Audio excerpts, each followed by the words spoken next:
Athens, around 360 BC. The city's glory has dimmed, but in a quiet courtyard of the academy, a man named Plato is about to light a fire that will burn for millennia. He isn't thinking of scuba divers or ancient aliens, only of virtue, justice, and the fragile geometry of order. But to teach such heavy ideas, he reaches for a story. He borrows it, he says, from the Athenian lawgiver Solon, who once visited Egypt centuries earlier. There, priests told of an island empire beyond the Pillars of Hercules, larger than Libya and Asia combined. A civilization of immense wealth and power, which tried to conquer the known world before vanishing in a single day and night of catastrophe. Solon meant to record it, but time silenced him. The tale passed from mouth to mouth until it reached Plato's own. Thus was Atlantis born not from the sea, but from a philosopher's imagination. In his dialogue, Timaeus Plato sets Athens pure and disciplined against Atlantis, brilliant but arrogant, a parable of virtue versus hubris.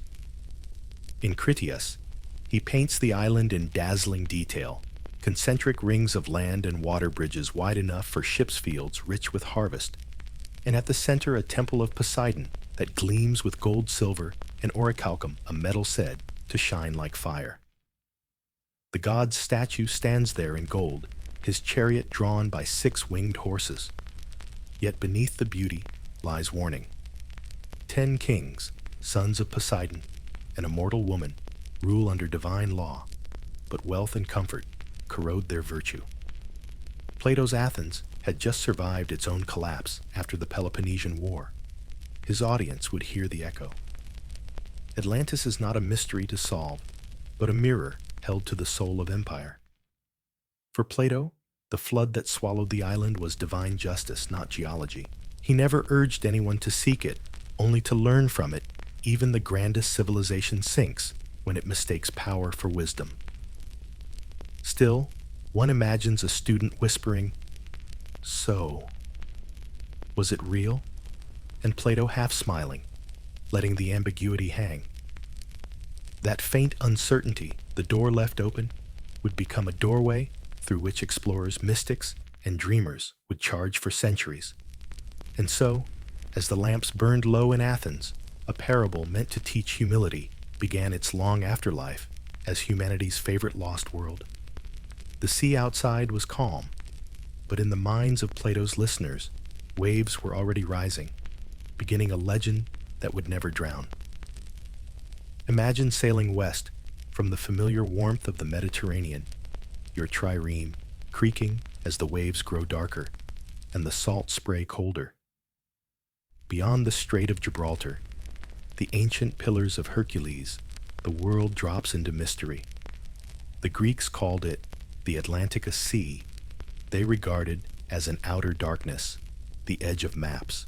And out there somewhere, Plato tells us, lay Atlantis, not a speck of rock, not a tiny island, but a continent-sized jewel. He claims it was larger than Libya and Asia combined, which for context is like saying, it makes everything you know look like a sandbox. Atlantis, according to his description, wasn't just a place, it was a masterpiece of engineering and cosmic order, an entire civilization built in perfect circles. Concentric rings of land and water surrounded a gleaming capital, each ring bridged and tunneled, so ships could glide between harbors, markets, and palaces. Picture it, the morning sun, catching the glint of orichalcum, a mythical metal, said to gleam like red gold as it lines the walls of the innermost city. The next ring flashes with tin, the outermost with bronze. Together, they shine like a target drawn for the gods, a spiral of color and light visible for miles. The sound of the harbor fills the air, the rhythmic thump of oars, the cry of gulls, the smell of spice and resin, and somewhere the echo of smiths hammering the mysterious alloy that would later become the obsession of alchemists. Plato describes the central island as roughly 5 miles across, large enough to hold a palace complex that makes Versailles look humble. At its heart stood the temple of Poseidon, the sea god who fathered the first kings of Atlantis. The temple's walls were coated in silver and gold. Its roof shone with ivory inlay. Inside towered the colossal statue of Poseidon himself, beard-flowing muscles taut, driving a chariot pulled by 6 winged horses, an image so dramatic you can almost hear the thunder. The god looked as though he might leap from his pedestal and ride straight through the ceiling into the clouds. Surrounding him were statues of the 10 royal couples, the sons and daughters of the god, who ruled this shining realm, each one immortalized in gold, their names carved in orichalcum, forming a dynastic family tree that gleamed by torchlight. This wasn't just architecture, it was theater propaganda in metal and marble. Every reflection in that temple reminded the Atlanteans that they were literally descendants of divinity. Beyond the capital lay a plain vast and fertile, perfectly rectangular, irrigated by canals so straight and wide that they'd make Roman engineers blush. Plato, ever the mathematician, tells us the main canal was 300 feet wide, 100 feet deep, and over 1,000 miles long, connecting the city to the sea. A kind of Bronze Age superhighway. Imagine the sight at dawn, barges loaded with grain and copper drifting through the mist, the scent of olives and flowers carried on the wind mountains, rising in the distance, capped with smoke from sacred fires. And everywhere order, geometry, symmetry. The Atlanteans worshipped proportion the way modern people worship progress. Theirs was a society of balance, a harmony between nature and architecture, between the sea that gave them life and the land they tamed. Plato makes sure we notice this perfection because, of course, perfection never lasts. But for now, the illusion holds. The outer harbors bustle with sailors from every shore, Egyptians with papyrus scrolls, Phoenicians with purple dye, and Aegean traders bartering for tin and gold. The air hums with a dozen languages. In the markets, foreign spices mingle with the metallic tang of salt air. On the hills, athletes train for ritual games that honor Poseidon races, horse trials, perhaps even the famous bull leaping that echoes faintly in the myths of Crete. At night, torches flicker along the bridges, casting ripples of gold across the water rings. Musicians play flutes, and lyres' laughter carries through colonnades. Somewhere in the palace, a young prince descendant of gods, inheritor of perfection, stares into a basin of polished bronze and sees his reflection tremble in the water. He feels it, though he doesn't yet understand it, the tiniest quiver in the divine design, the faintest crack beneath the beauty. Plato's listeners, hearing all this, would have felt the same mixture of awe and suspicion. The philosopher was describing a civilization so splendid that it made their own seem small, and in Greek storytelling, that's never a good sign. Whenever mortals start living like gods, the gods start taking notes. The great irony is that in Plato's cosmology, Atlantis was not meant to be evil. It began as an ideal society, strong, orderly, full of virtue. The first Atlanteans were half divine, their souls still shining with Poseidon's wisdom. But prosperity is a seductive poison. The more advanced they became, the less they remembered what had made them great. The metals glittered brighter than the mind. Their temples swelled, their fleets multiplied, and slowly, imperceptibly, the Atlanteans began to believe they deserved it all.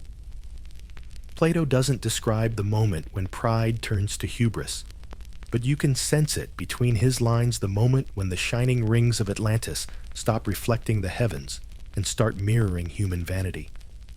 When the king's speeches grow longer and the laws shorter. When ships that once traded now conquer. When the song of order begins to sound just a little too rehearsed. It's the oldest story. In civilization, we build the walls high enough to keep out the sea, and in doing so, forget that the sea will always eventually come back. The students in Plato's academy would have known that truth all too well. Athens had risen and fallen within living memory. Empires come and go like tides. The philosopher's tale simply put that reality in mythic form.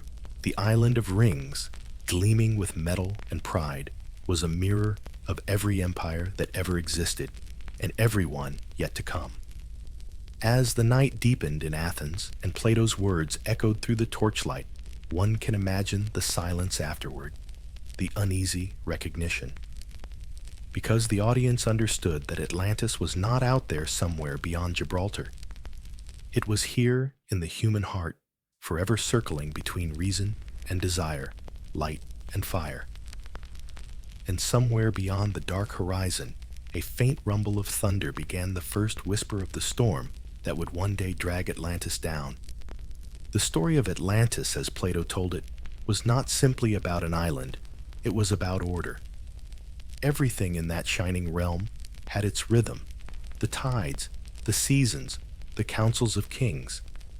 Even their laws shimmered like metal, not because they were written in gold, though they might have been, but because they gleamed with the confidence of a people who believed themselves eternal.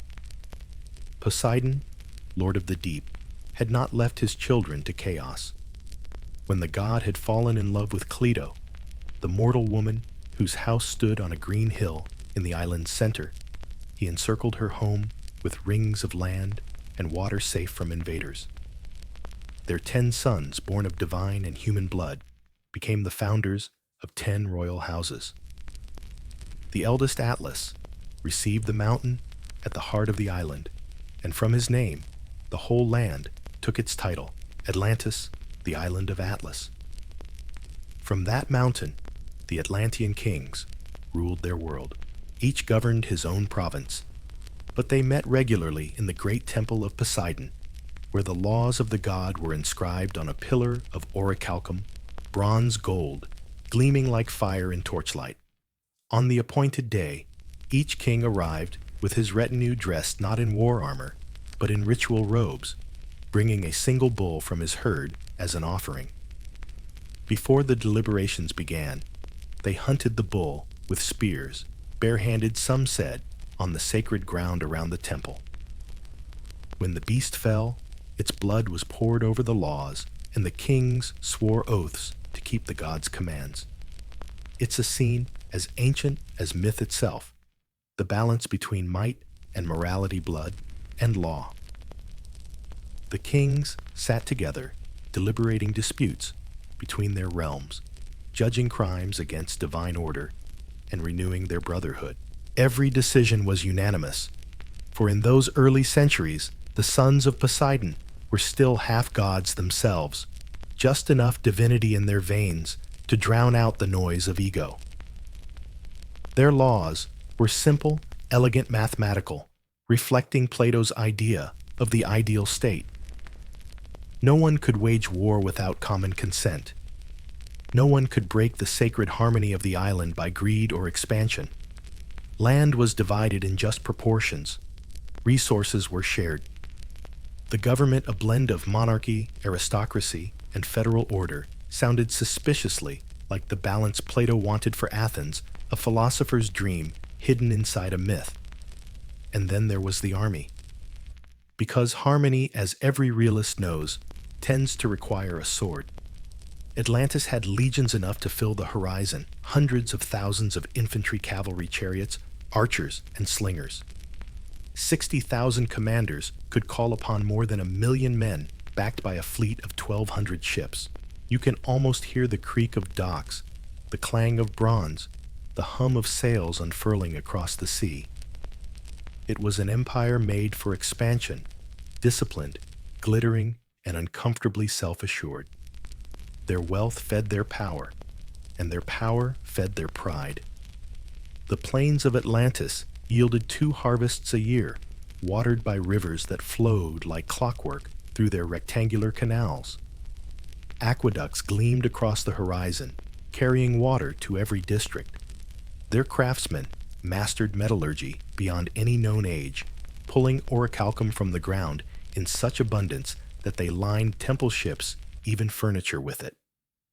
Their markets overflowed with goods from every shore.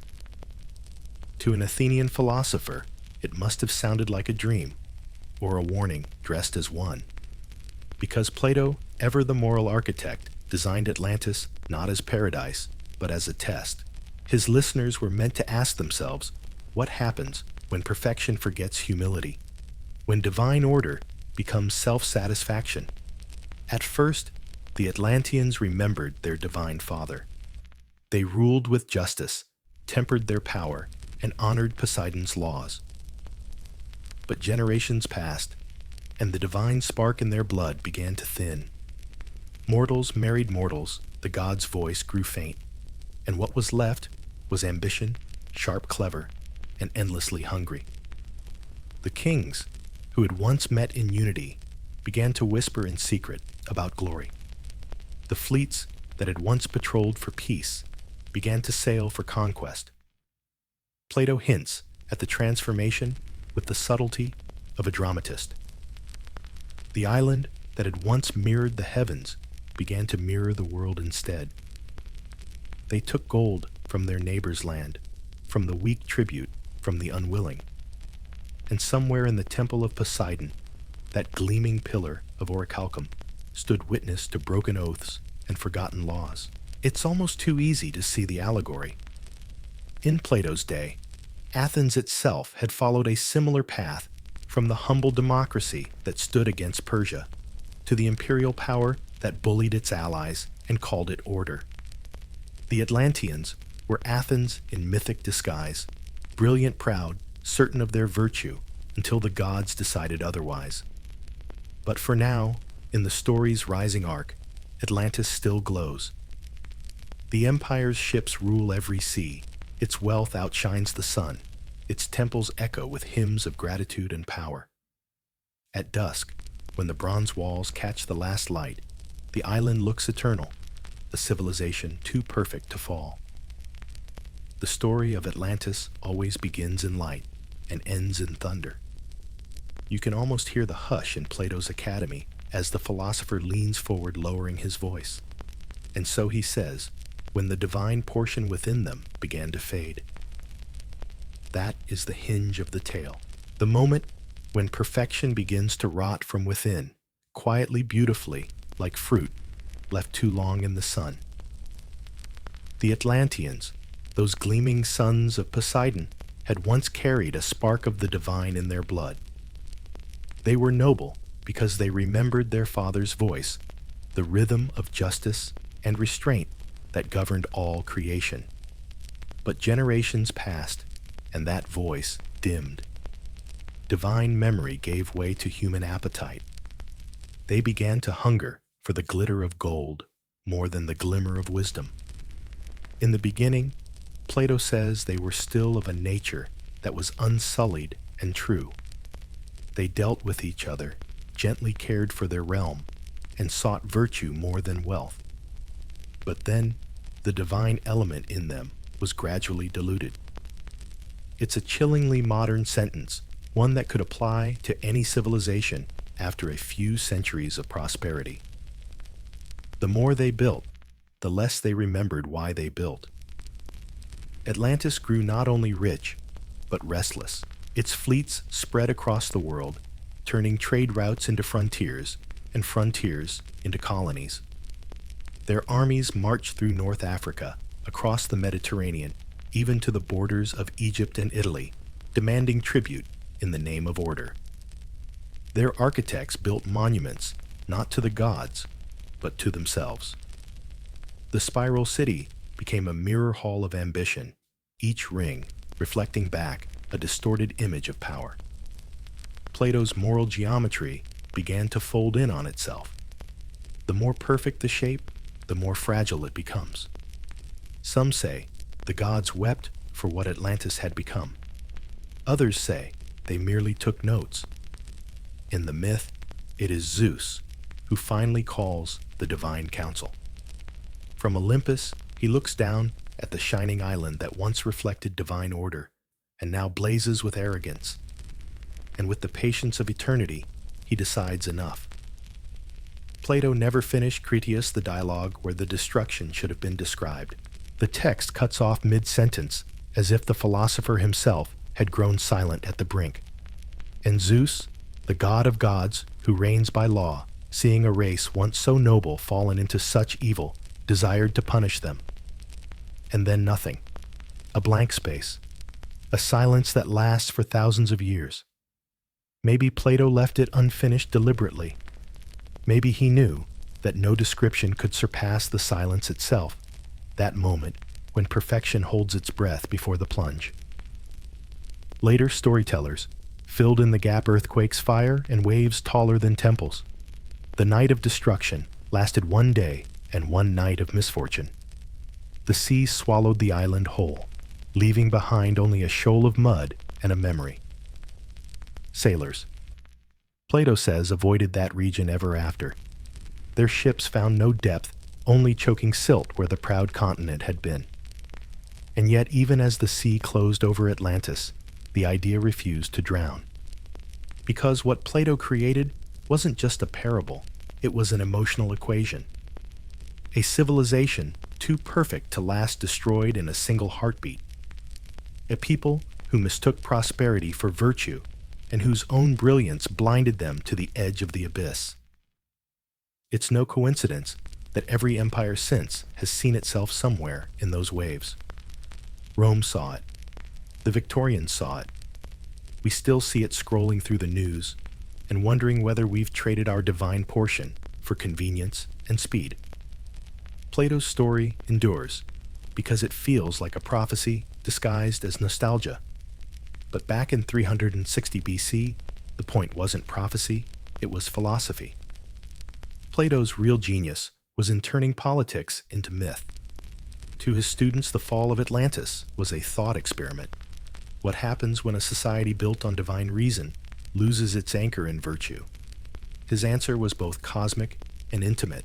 The flood was a metaphor for the soul itself, the moment when reason gives way to desire, when the inner harmony collapses and the mind drowns in its own appetites. And maybe, just maybe, Plato understood the irony that by dressing his argument in the robes of myth, he had given it immortality. The philosophers who came after him would spend centuries debating whether Atlantis was real, as if that were the point. The irony is delicious. The world took his warning and turned it into a treasure hunt. Even so, there's something haunting in that unfinished ending. The image of the sea swallowing a city of light. The faint glow of gold disappearing into black water. The gods returning to their calm silence as though order had been restored at last. Perhaps Plato intended that silence to be the true ending. After all, for him, the fall of Atlantis was not tragedy, it was cleansing. The divine law of balance reasserting itself. What rises beyond its nature must eventually return to dust, or in this case, to salt water. Every great myth has a troublemaker hiding in the footnotes, a philosopher, a skeptic, or a modern YouTuber with a spreadsheet who leans forward and asks the fatal question. Okay, but did he mean it literally? That question has haunted Atlantis since the day Plato's wax tablet cooled. In Timaeus and Critias, he presents his story not as invention, but as inherited truth. He even goes to the trouble of citing a chain of custody Egyptian priests, told Solon, told Critias' grandfather, who told Critias himself, who told Socrates, who then told everyone within earshot. It's the ancient equivalent of a friend heard it from a reliable source. And it worked. The dialogue reads with such calm conviction, such mathematical specificity dimensions, troop numbers, harbor widths, that it feels like reportage. It's almost as if Plato knew that to sell a myth, you must sound like a bureaucrat. But beneath that precision lies purpose. Plato was not a historian. He was, if anything, a dramatist in philosopher's clothing. The man wrote about perfect republics and invisible geometries of the soul. His Atlantis was never meant to fill textbooks. It was meant to stir the conscience. Still, He did such a good job that people have been arguing ever since whether he was telling history or philosophy disguised as history. It's the most successful case of maybe I'm serious, maybe I'm not, in Western literature, somewhere between an academic paper and a very deadpan prank. Let's rewind to Plato's Athens for a moment. The city had just survived a century of dizzying highs and humiliating collapses, the triumph against Persia, the imperial overreach, the Peloponnesian War, the rule of the 30 tyrants. Athens, the school of Hellas, had become a case study in what happens when democracy mistakes popularity for wisdom. It was, in short, the perfect audience for a morality play. Enter Plato, bearing two cities in one story, virtuous prehistoric Athens and decadent Atlantis. One humble disciplined, guided by reason. The other gilded powerful, devoured by its own appetites. Guess which one wins? Atlantis in his hands is a philosophical mirror. It reflects everything Athens could become if it forgot the virtues that once made it great. The story's destruction in one day and one night of misfortune isn't divine cruelty. It's natural consequence. The island collapses not because Zeus is angry, but because its moral foundation erodes. The flood is the universe's way of taking out the cosmic trash. And yet Plato wraps this allegory in such lush realism that even his students might have blinked. He gives the Atlanteans numbers, ships minerals, agricultural systems, details no purely mythical world had ever boasted. In myth, cities rise from foam and vanish into mist. In Plato's version, they have zoning laws. That's deliberate. He was showing off a new way of storytelling, a philosophical simulation. The dialogue invites the listener to imagine how an ideal society could exist, flourish, and die, all within the tidy bounds of a thought experiment. It's like a moral physics lab, except instead of atoms, he's smashing civilizations together. So why, you might ask, did people start taking it literally? Blame our eternal weakness for maps. Humanity, since forever, has loved the idea that every story must have coordinates. Tell us about Eden, and we'll start digging in Mesopotamia. Mention a lost city, and within a week, someone's carving, "Here be mystery," on a nautical chart. Plato gave us just enough breadcrumbs beyond the Pillars of Hercules, larger than Libya and Asia, combined 9,000 years before Solon, to drive generations of scholars into madness. The tragicomic part is that Plato himself would have rolled his eyes. His writings are filled with hints that myth for him was a kind of teaching device, a likely story, akos mythos, meant to sketch moral truths where data could not reach. The man literally said myths were useful lies. But once a myth like Atlantis hits the collective imagination, it stops belonging to the philosopher who wrote it. It begins to evolve like a rumor, or a religion, or an unsupervised Wikipedia article. Within a few decades, the question, "What did he mean?" turned into, "Where is it?" And with that, the world's longest scavenger hunt began. Later thinkers, especially Aristotle, his famously pragmatic student, would try to clean up the mess. He who invented it also destroyed it. Aristotle is said to have quipped with the polite weariness of a man who's been cornered at too many symposiums by people insisting they've seen orichalcum in Spain. Yet even his skepticism couldn't kill the allure. Maybe that's because the real power of Atlantis doesn't come from belief, it comes from the balance of doubt. It hovers perfectly between philosophy and possibility moral lesson, and lost continent, making it feel simultaneously meaningful and maybe, just maybe, real. And let's face it, if Plato had announced that it was purely allegorical, no one would still be talking about it 24 centuries later. The ambiguity is the secret ingredient. It's also perhaps the most human thing about the myth. We crave a world where wisdom once ruled, where technology and morality walked hand in hand until arrogance ruined everything. We want to believe such perfection existed because that makes our own flaws feel temporary, recoverable. If they had it, we think we could have it again. That's why the debate allegory or history never really ends. It's the philosophical equivalent of looking into deep water and seeing both your reflection and something moving far below it.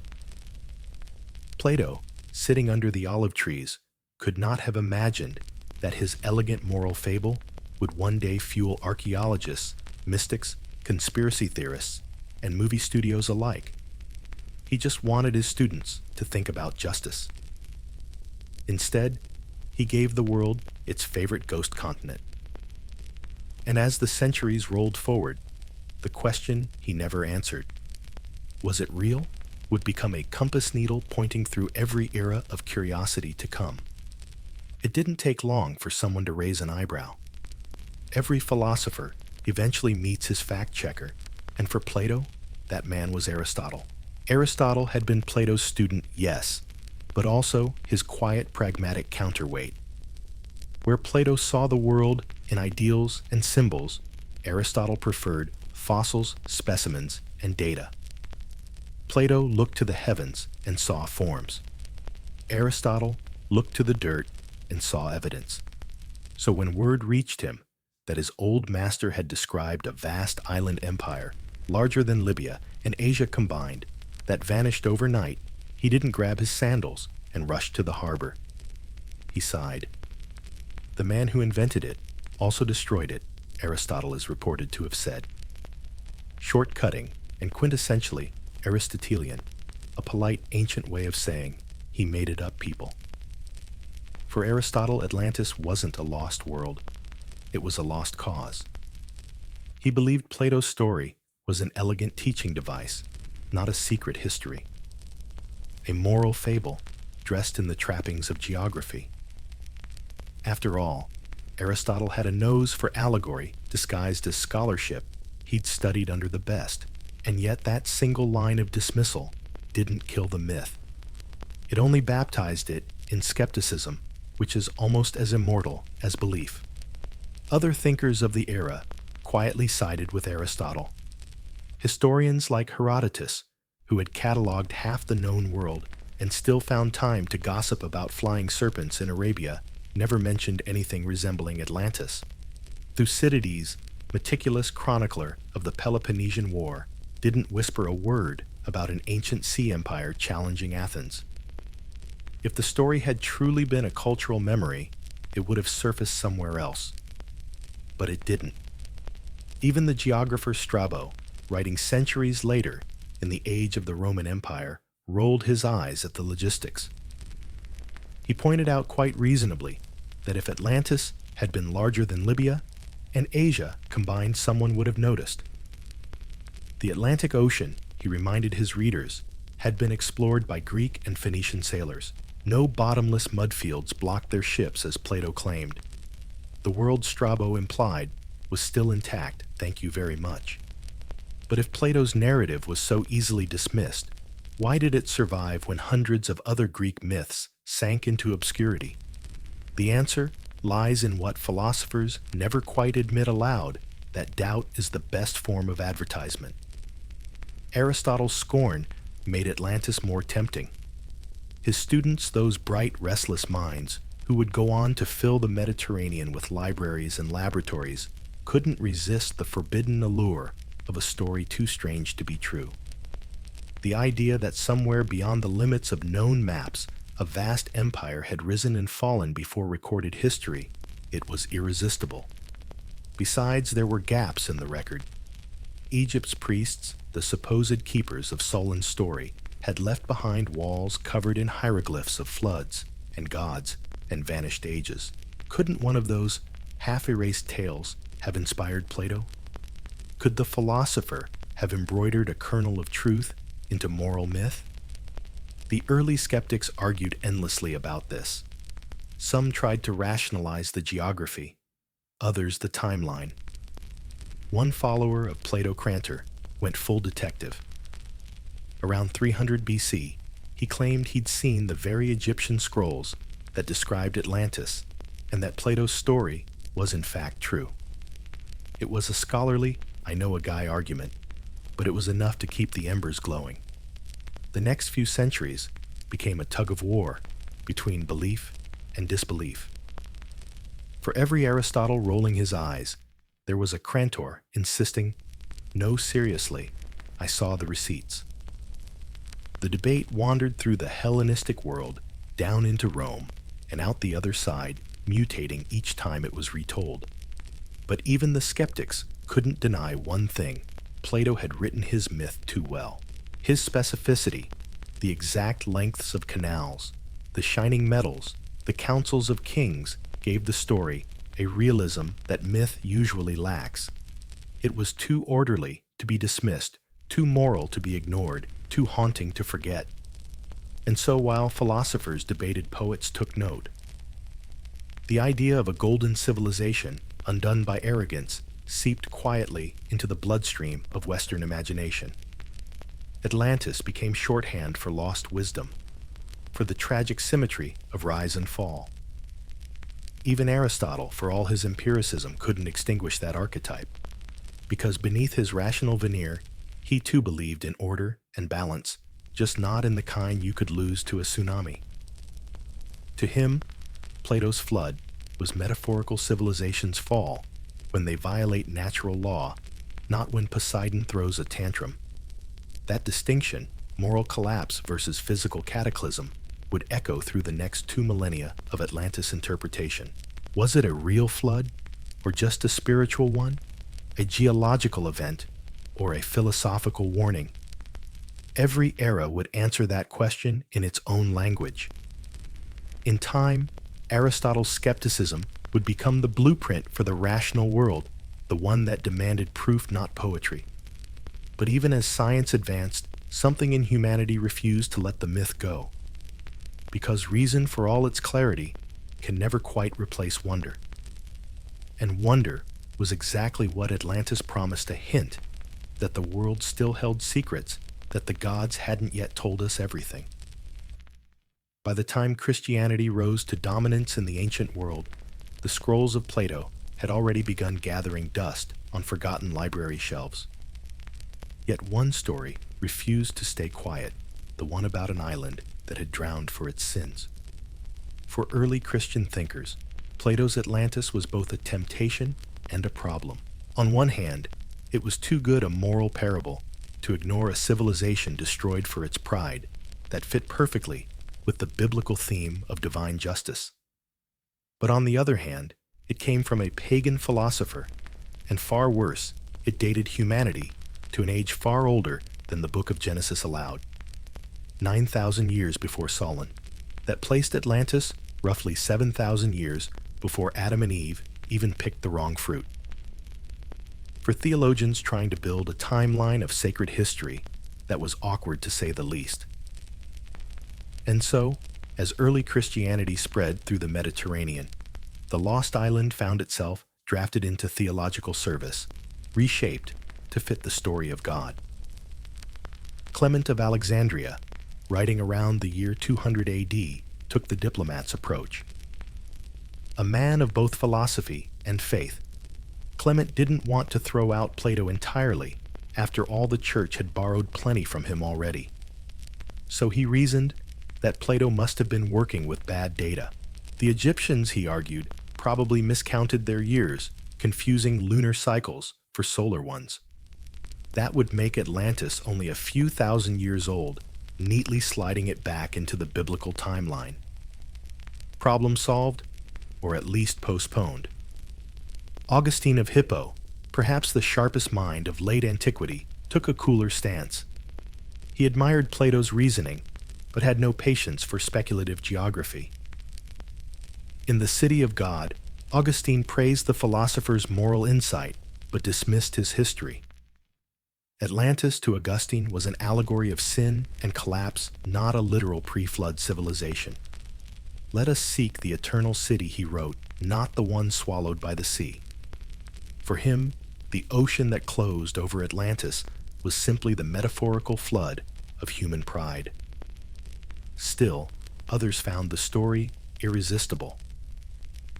The Neoplatonists, those mystical heirs of Plato who flourished in Alexandria and later in Byzantium, insisted that Atlantis was both real and symbolic. To them, the cosmos was layered with meaning. History itself was a mirror of spiritual truth. Proclus, writing in the 5th century AD, went so far as to defend Plato's account against skeptics. Of course, Atlantis existed, he said. It was history on one level, but it also symbolized the eternal struggle between the spiritual and material realms, Athens representing the soul, Atlantis representing matter. The war between them was the cosmic drama of creation itself. You can almost hear the philosophical gymnastics squeaking under the strain, but the result was brilliant. By giving Atlantis 2 layers of meaning, historical and metaphysical, the Neoplatonists managed to keep both reason and faith happy. They could preach about divine justice without having to hire geologists. Meanwhile, in the Christian West, the story quietly morphed again. As monks copied and recopied fragments of classical learning, Atlantis became half-remembered rumor. The island of pride, the city beneath the waves. In sermons, it often blurred with the story of Noah's flood, a pagan echo of God's wrath. Some writers even suggested that the Egyptian priests in Plato's tale had really been describing that biblical flood all along, only in foreign language. It's easy to see why this reinterpretation stuck. Atlantis fit too neatly into the moral architecture of Christianity to be discarded. Pride before the fall, the wages of sin, divine punishment delivered by water. The difference between Zeus and Yahweh in this case was mostly one of branding. In the Byzantine East, the theologians went further. They had inherited more Greek learning than their Western counterparts and saw no scandal in blending philosophy with scripture. Some chroniclers placed Atlantis among the antediluvian civilizations, worlds that perished before Noah's Ark ever set sail. They wrote of forgotten continents swallowed by divine decree of cities built by half-divine kings who defied heaven. In this way, Plato's parable became woven into a much older fabric, the human obsession with floods. Every ancient civilization had one Mesopotamia's, Gilgamesh, India's Manu, the Hebrew, Noah the Greek Deucalion. Each told the same story, in different accents. Humanity overreaches the gods, grow weary, and the sea comes to reset the board. Atlantis then became one more verse in the great hymn of hubris. And the church, never one to miss a good sermon hook, used it as a cautionary tale for the soul. See what happens, the preachers could say, when man forgets his creator and worships himself. But amid this moral repackaging, something subtle happened. The story lost its coordinates. For the church, Atlantis was not a place you could sail to. It was a warning, a metaphor for damnation, a parallel to Lucifer's fall only wetter. By the early Middle Ages, no one was looking for Atlantis on a map anymore. It existed in the same spiritual geography as Eden and Babel, somewhere between myth and memory unreachable except through faith. The priests kept the moral, but the sailors kept the dream. Because the sea, unlike theology, never forgets. Mariners still whispered of islands that rose and sank with the tide of ghostlands glimpsed on the horizon. The ocean became a living manuscript of lost worlds, and even the most pious navigator couldn't help but wonder whether Plato's drowned empire still slept beneath the waves. The Middle Ages were a time when the world seemed smaller and larger all at once. Smaller because most Europeans rarely traveled beyond the next valley. Larger because what lay beyond was mostly blank terra incognita, a fog of faith and fable. And somewhere within that fog, Atlantis drifted half-remembered, half-erased, like a ship's shadow glimpsed beneath the water. When the classical world fell, so too did its libraries. The scrolls of Plato that once filled the academies of Athens and Alexandria were scattered or burned as empires crumbled and monks took over the business of preserving knowledge. But copying scrolls is tedious work, and the medieval scriptorium was not exactly a place for pagan luxuries. The monks, bless them, had priorities.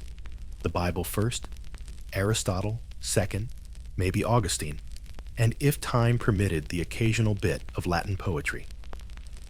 Plato's Timaeus and Critias, the only sources that even mentioned Atlantis, were not high on the list. By the 5th century, when Rome was being raided and the old order turned to ash, the story of the lost island was slipping beneath the cultural tide. Few in the West could even read Greek anymore.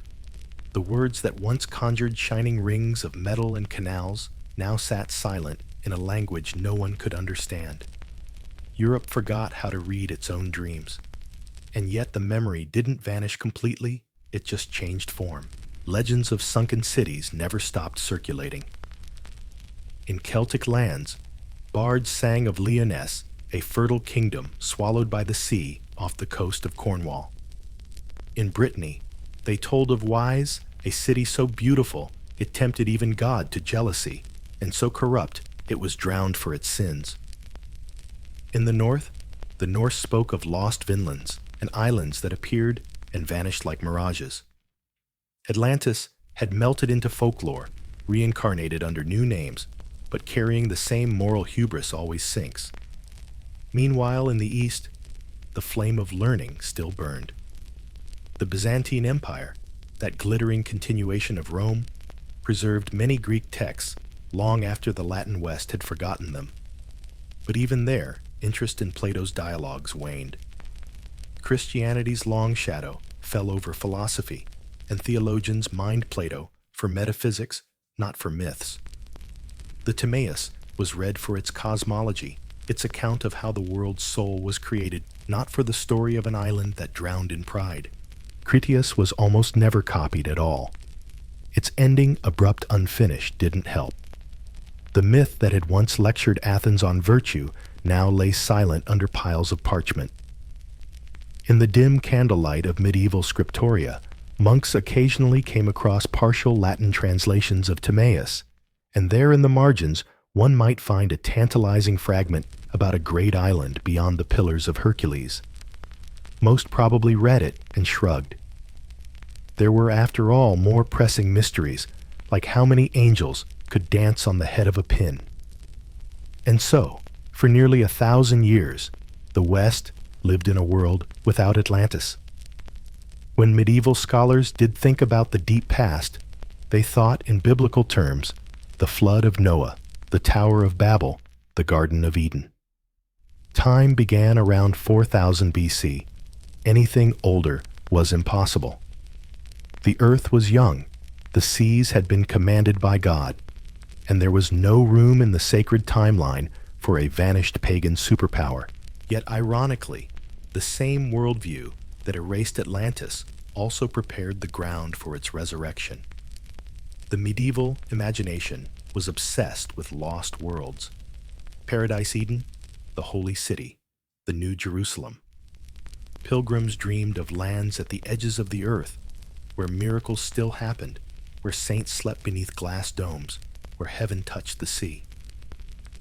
When the Renaissance dawned centuries later, it would be precisely this hunger for the unreachable that sent ships west into the Atlantic. But before the rediscovery came, the long forgetting. By the 8th century, during Charlemagne's so-called Carolingian Renaissance, a few scholars began to reclaim fragments of the classical world. They copied Cicero, Virgil, and Aristotle in Latin translation, but Plato remained mostly a rumor. The Timaeus survived only in a partial translation by a 4th century scholar named Chalcidius, and here cruelly, the manuscript broke off right before Plato began his detailed description of Atlantis. Medieval readers could see the prologue, the philosophical throat-clearing, but not the legend itself. Imagine finding a half-burned scroll of the Lord of the Rings that stops just as Frodo reaches the Black Gate. It must have driven them mad.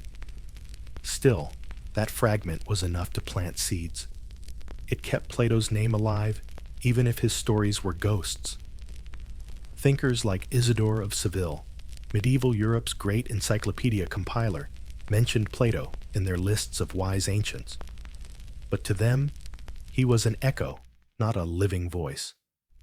The rich dialogues had become distant murmurs in the background of Christian scholarship.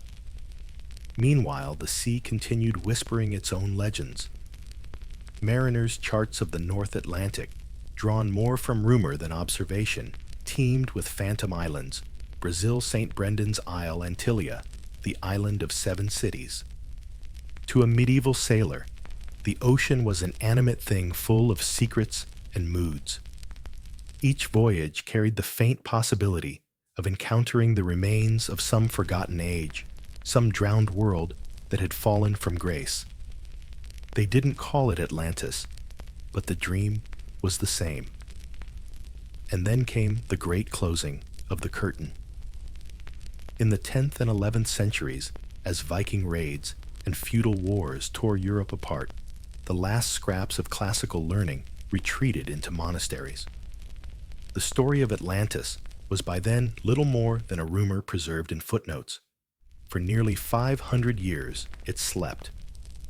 But legends like seeds buried under ash have a way of surviving.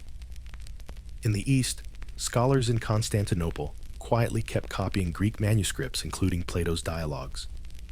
They couldn't have known it, but they were preserving the spark that would one day relight the Western imagination. When the city finally fell to the Ottomans in 1453, Greek refugees fled westward, carrying their books, their language, and the ghost of a sunken empire. It's a haunting image.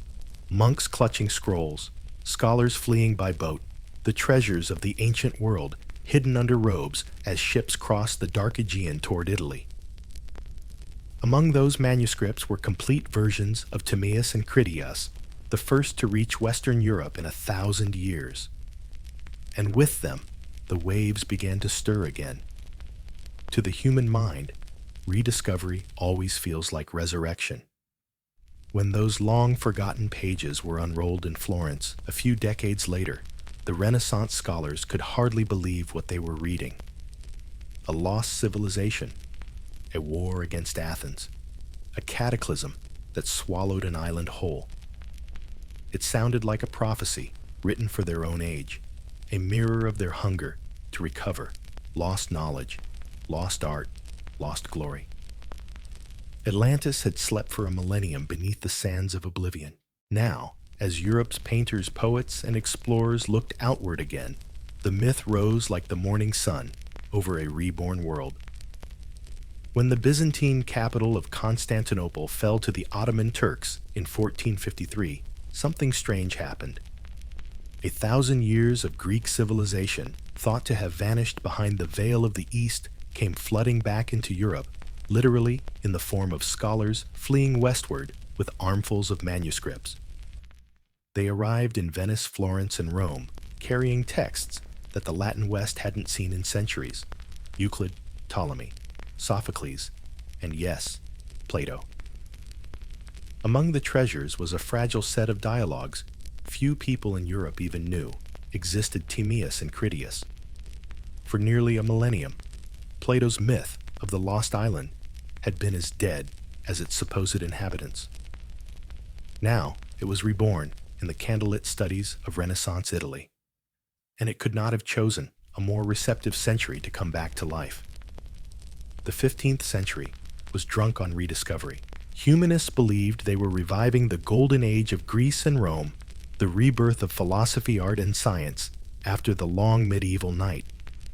In the same way, Plato once dreamed of perfect forms, they dreamed of recovering perfect knowledge. To them, the ancient world was not gone. It was sleeping, waiting for them to wake it. And so when scholars unrolled the dialogues of Plato and stumbled upon his description of a great wise civilization that had drowned long before the pyramids were built, they felt a shiver of recognition. It sounded like a mirror of their own age, an echo of loss and resurrection. A world of perfection destroyed by arrogance, now rediscovered by those humble enough to learn from it. It was as if Atlantis had returned at precisely the moment when Europe was learning to believe again in human greatness. One man in particular took this rediscovery personally, Marsilio Ficino.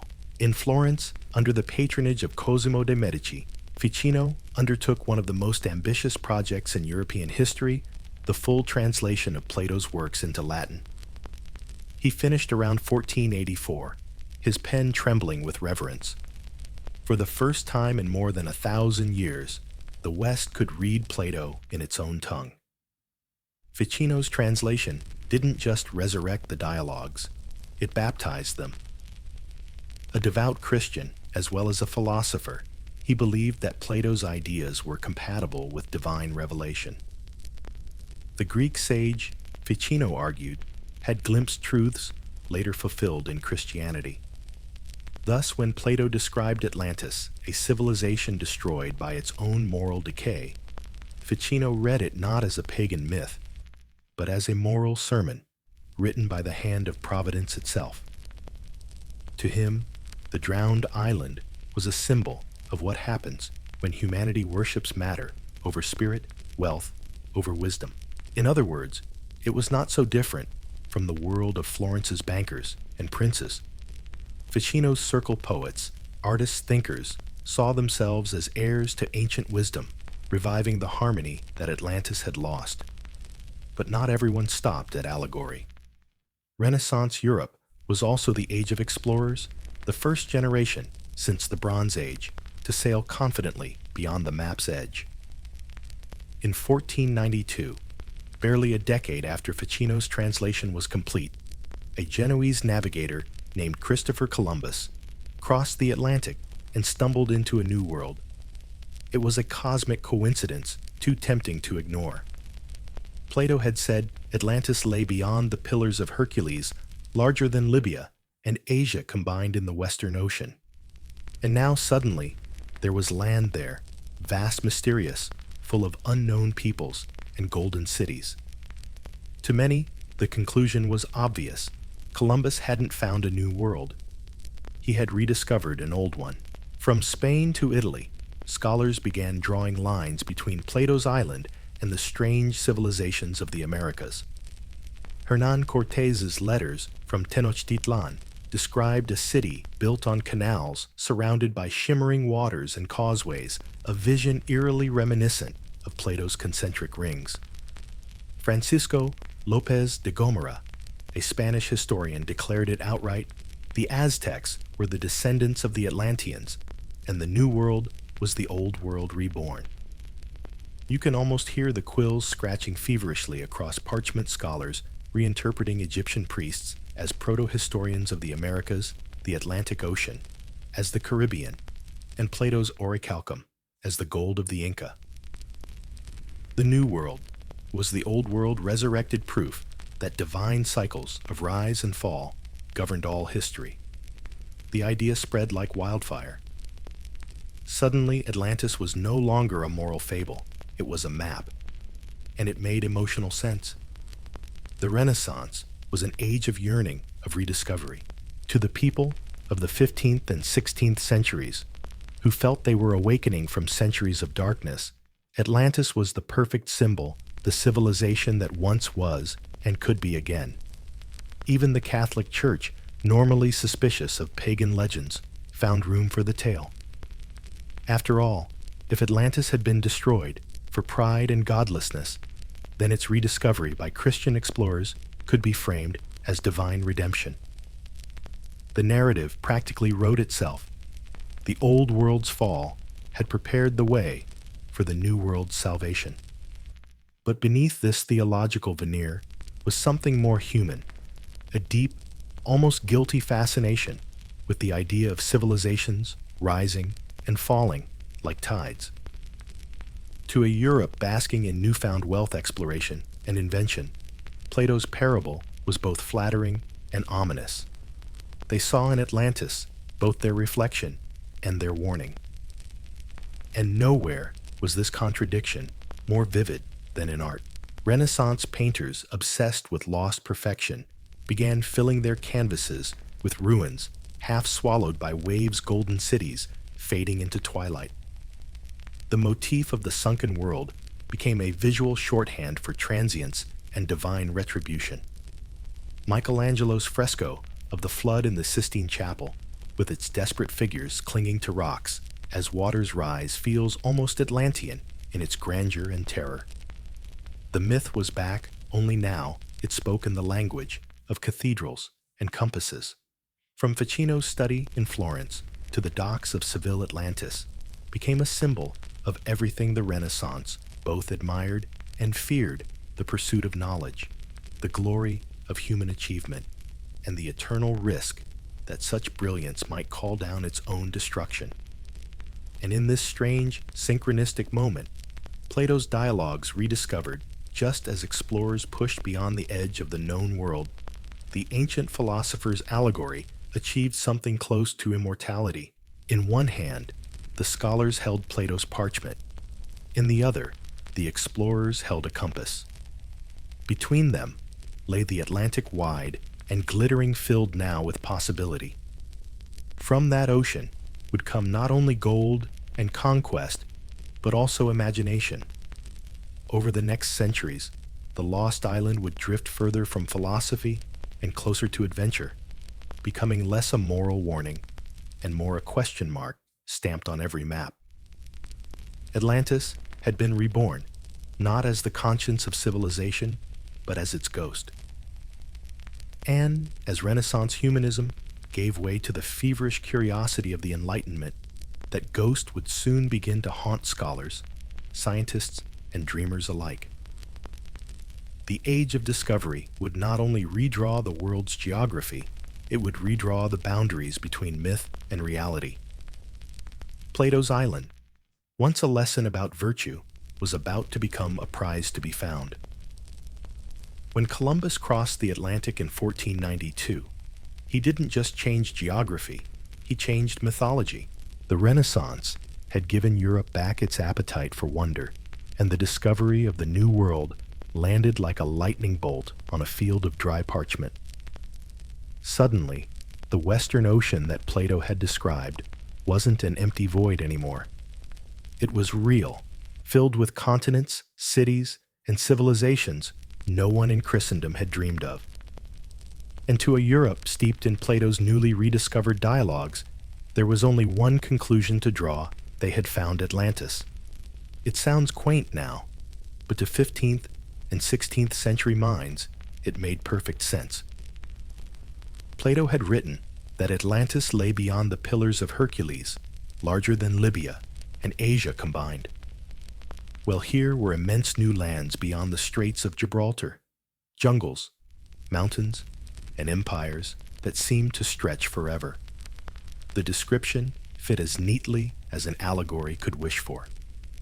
In their zeal to map the New World, Europeans didn't just chart coastlines, they mapped myths onto them. Spanish chroniclers were especially enthusiastic. Hernán Cortés, in his letters to Emperor Charles V, described the Aztec capital of Tenochtitlan with wide-eyed awe, an island city built on canals, its streets of water crossed by causeways, its markets bursting with gold, jade, and cocoa. To European readers who had just met Plato on the page, it sounded uncannily familiar. Those concentric waterways, those glittering metals, that sense of impossible sophistication. Within a generation, writers were claiming that the Mexica were the heirs of Atlantis, and the Americas its resurrected continent. Francisco López de Gómara, one of Spain's most influential historians, said it outright in 1552. The New World was none other than the great island of Atlantis that Plato described. It had not perished, he wrote, but survived in disguise across the sea. For him, the story wasn't allegory. It was eyewitness confirmation. He saw in the American empires, Aztec, Inca, Maya, the living proof of Plato's ancient report.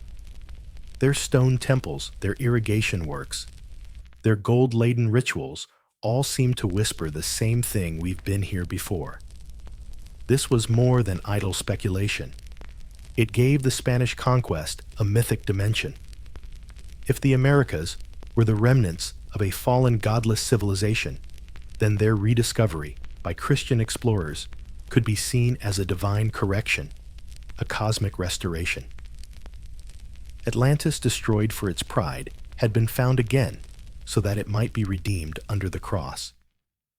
For conquistadors who needed moral justification, this story was gold-plated theology. Even the church found it convenient.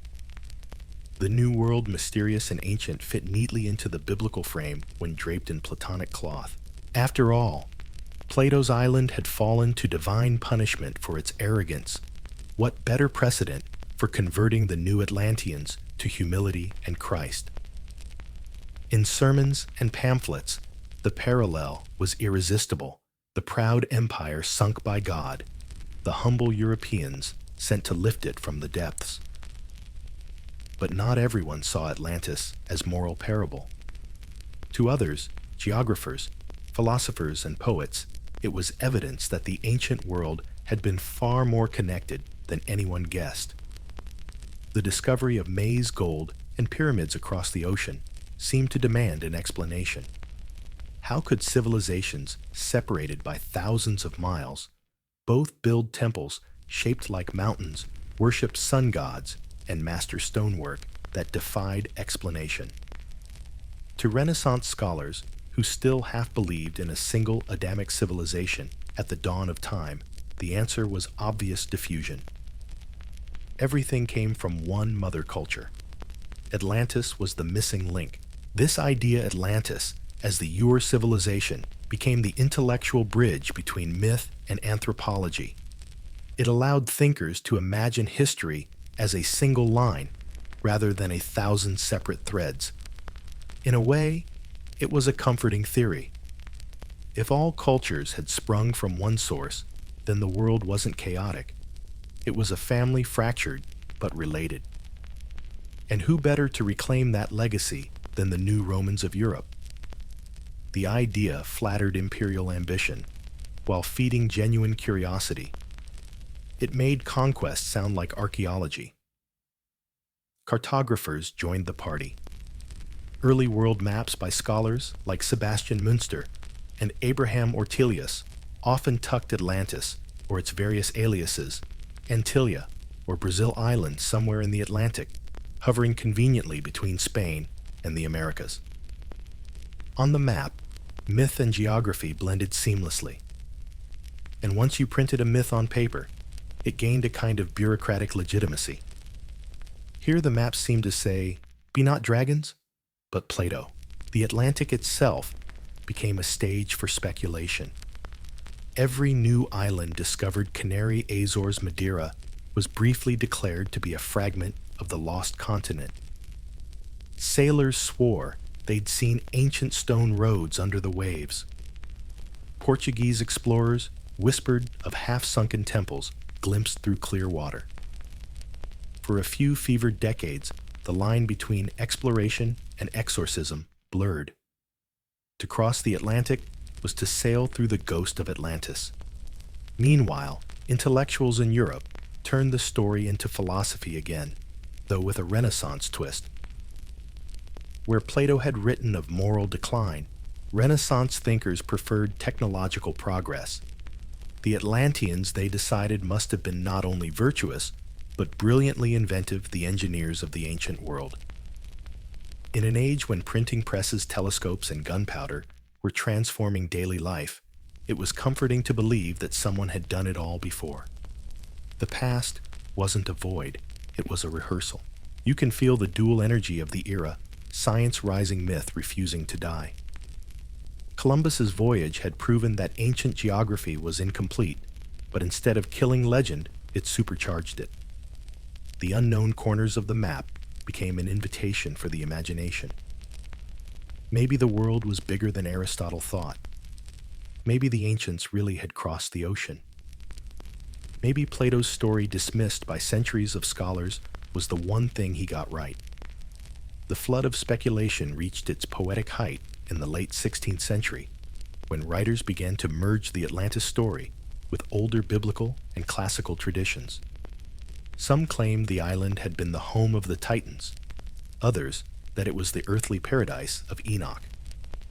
A few went even further and argued that the people of Atlantis had migrated after the catastrophe, founding the great civilizations of Egypt, Mesoamerica, and China.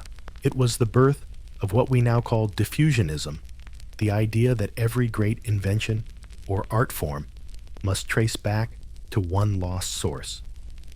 For a Europe just discovering global trade, it was an intoxicating worldview. Every artifact brought back from the New World, feathered headdresses, obsidian mirrors, gold idols seemed like a message from the past evidence of the ancient universal civilization that once ruled the world. And if you squinted, you could almost see the logic. A pyramid is a pyramid after all, whether it's built in Giza or Yucatan. The story grew even more seductive because it tied discovery to destiny. The New World wasn't merely new. It was a divine inheritance, the re-emergence of humanity's lost perfection. The Renaissance explorer saw himself as both conqueror and archaeologist, seizing not just land, but memory. The irony, of course, is that the real civilizations they encountered, the Mexica, the Maya, the Inca, had their own ancient flood myths, their own gods of destruction and rebirth. To Europeans, that looked like confirmation. To us, it looks like projection. By the late 16th century, Atlantis had become a cultural Rorschach test. For scholars, it was an ancient world waiting to be proven. For priests, a cautionary allegory. For kings, a justification. For poets, a dream. And for explorers, a marketing slogan. The New World had given the old myth a body again. The lost island had found new shores, and Plato's parable, once confined to philosophy, had become a colonial prophecy. But the age of discovery didn't just expand the map, it also expanded skepticism. As the 17th and 18th centuries dawned, a colder, sharper light began to pierce the romantic fog. Europe's thinkers started asking new kinds of questions, not about virtue and sin, but about evidence. By the dawn of the 17th century, the world was full of maps and missing continents. Printing presses, hummed telescopes scanned the heavens, and microscopes revealed the worlds hidden in a drop of water. Yet for all its newfound precision, the age of reason could not quite let go of Atlantis. If anything, it gave the legend new instruments. In the decades after Columbus and Magellan, the Earth seemed suddenly measurable. Its coast charted, its winds predictable. But this very clarity created an unease. What if, in making the world smaller, science had made it less mysterious? Atlantis offered a remedy, a hidden world just out of reach, a lost chapter that could reconcile reason with wonder.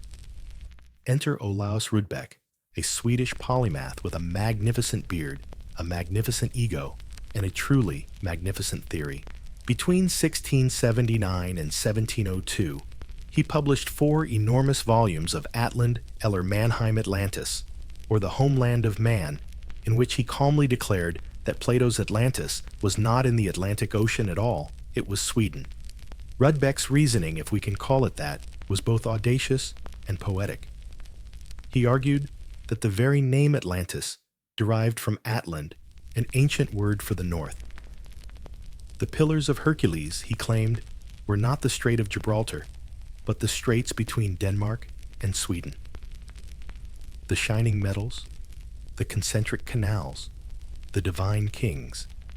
These, he said, described the prehistoric Nordic civilization that had once ruled the world before floods and ice drove its people south.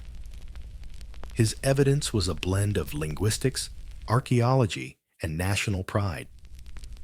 Sweden, he pointed out, was full of Bronze Age burial mounds, stone circles, and glittering amber surely remnants of Atlantean glory. The Norse myths, with their gods and floods and golden halls, were simply the faded memories of this ancient empire.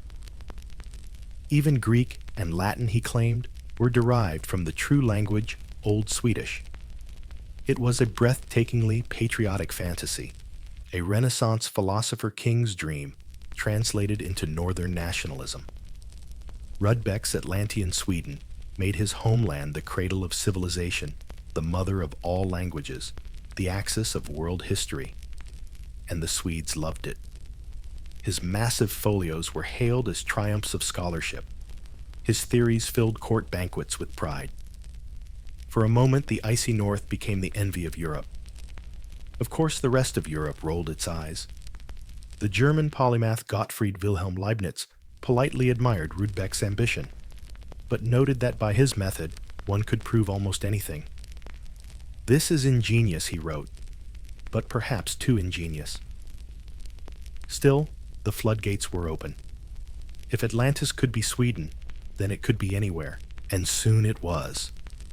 French scholars, never to be outdone, proposed their own geographies. In 1737, the mathematician and geographer Philippe Buache published Carte physique de l'ancien continent Atlantide, a grand map of the vanished land. Using early geological speculation, Buache suggested that Atlantis had been a large archipelago connecting Europe, Africa, and the Americas before rising seas swallowed it. His map, shaded in elegant lines, showed mountain ranges and river valleys beneath the Atlantic. For the first time, the lost continent looked scientific. Buache's theories grew from a new discipline, physical geography. The Enlightenment had given birth to geology, to the idea that the Earth's surface changed over time. Fossils on mountaintop shells found in limestone quarries, these were clues to ancient oceans and vanished lands. The realization that the planet had a deep history gave Plato's story a new kind of plausibility. Maybe he had simply exaggerated a real event, a great flood, a rising sea, a broken land bridge. Meanwhile, mapmakers began to decorate their atlases with imaginary landmasses labeled Atlantis-Terra Submersa, or Island of Plato. The elegant typography and careful shading lent the fantasy the authority of data. And once a legend wears a wig and carries a ruler, it becomes very hard to argue with. Yet for all their precision, the Enlightenment Atlanteans were not really hunting ruins. They were hunting meaning. The 17th and 18th centuries were ages of enormous contradiction.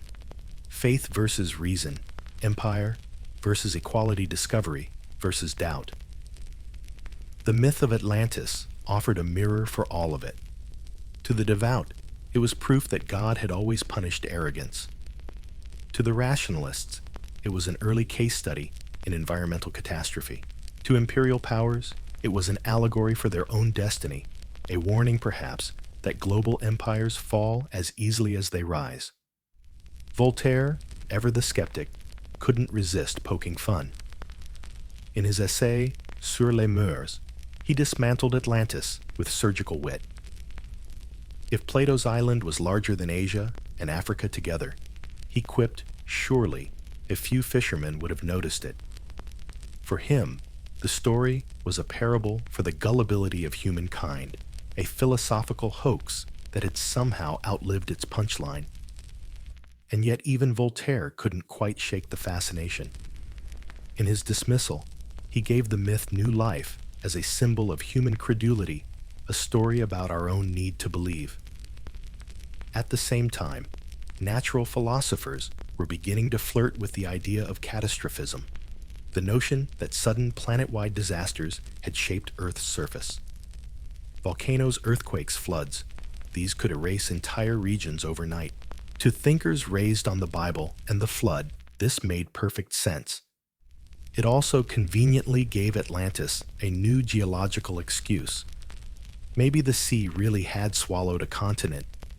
Maybe Plato's one day and one night of misfortune was a poetic description of tectonic collapse. From that line of reasoning, you can trace a straight path to modern science fiction, the birth of a rational catastrophe myth, where the gods are replaced by physics, but the awe remains the same. By the late 18th century, Atlantis had become both more absurd and more respectable. Scholars could argue about it in the same breath as they discussed fossils and sea levels. The story had moved from theology to geology, from sermons to salons. Even the most skeptical Enlightenment minds couldn't resist the poetic symmetry, a lost civilization destroyed by nature, rediscovered by reason. It was the perfect myth for an age obsessed with progress. And progress in those years was everywhere. Printing presses turned speculation into sensation. Scientific societies debated Plato's measurements alongside maps of new Pacific islands. The voyages of Cook and Bougainville expanded the known world to the other ocean, and with each new discovery, the dream of Atlantis seemed to shift location like a mirage. If no ruins were found in the Atlantic, perhaps they were in the Pacific or the Arctic, or even beneath Antarctica's mysterious ice. The myth adapted as easily as a good story should. Where the Greeks saw a moral parable, the Enlightenment saw a lost civilization of scientists, a mirror of its own ambitions. Atlantis became the first utopia of technology, an ancient echo of progress itself. And yet, in the same salons where philosophers toasted reason, one could hear another tone, a quiet unease. The very idea of a powerful civilization destroyed by its own hubris began to sound uncomfortably modern. The Age of Reason was also an age of conquest, empire, and inequality. The Europeans who laughed at Plato's parable were, without knowing it, replaying its script. The Enlightenment cartographers had given Atlantis new coordinates, new maps, new theories. But they hadn't noticed what they were really charting: their own reflection, glowing faintly in the mirrored surface of the Atlantic. And as the century turned and revolution swept across Europe, the myth would rise again, not as science or philosophy, but as prophecy. The next man to write about Atlantis would not be a scholar or a geographer. He would be a politician, a showman, and a true believer. His name was Ignatius Donnelly, and he would change everything. By the mid-1700s, Europe was lighting candles of reason in every dark corner it could find. Philosophers debated in cafes instead of cloisters. Microscopes replaced relics. Newton had mapped the heavens. Locke had mapped the mind. The world, it seemed, had finally traded miracles for mathematics. And yet, in this brave new age of logic, one ancient ghost refused to vanish the shimmering island of Atlantis. It wasn't that the Enlightenment thinkers believed in it. Most didn't. What fascinated them was why anyone still did. Atlantis became less a mystery of the sea than a riddle of the mind. Why do humans cling to legends that crumble under scrutiny? Voltaire, ever the sharpest tongue in Europe, could barely disguise his amusement. In his essay Sur les mœurs et l'esprit des nations, he dismissed Plato's tale as a charming piece of ancient propaganda. If an island larger than Asia and Africa had sunk, he wrote, surely the fishermen of Cadiz would have noticed. His tone was pure Parisian mischief, half laughter, half disdain. For Voltaire, Atlantis was proof that even the greatest minds could write nonsense if they dressed it in moral philosophy. Let us leave such dreams, he said to those who still believed that Minerva sprang fully armed from the skull of Jupiter. And yet, for all his sarcasm, Voltaire couldn't resist the story's allure.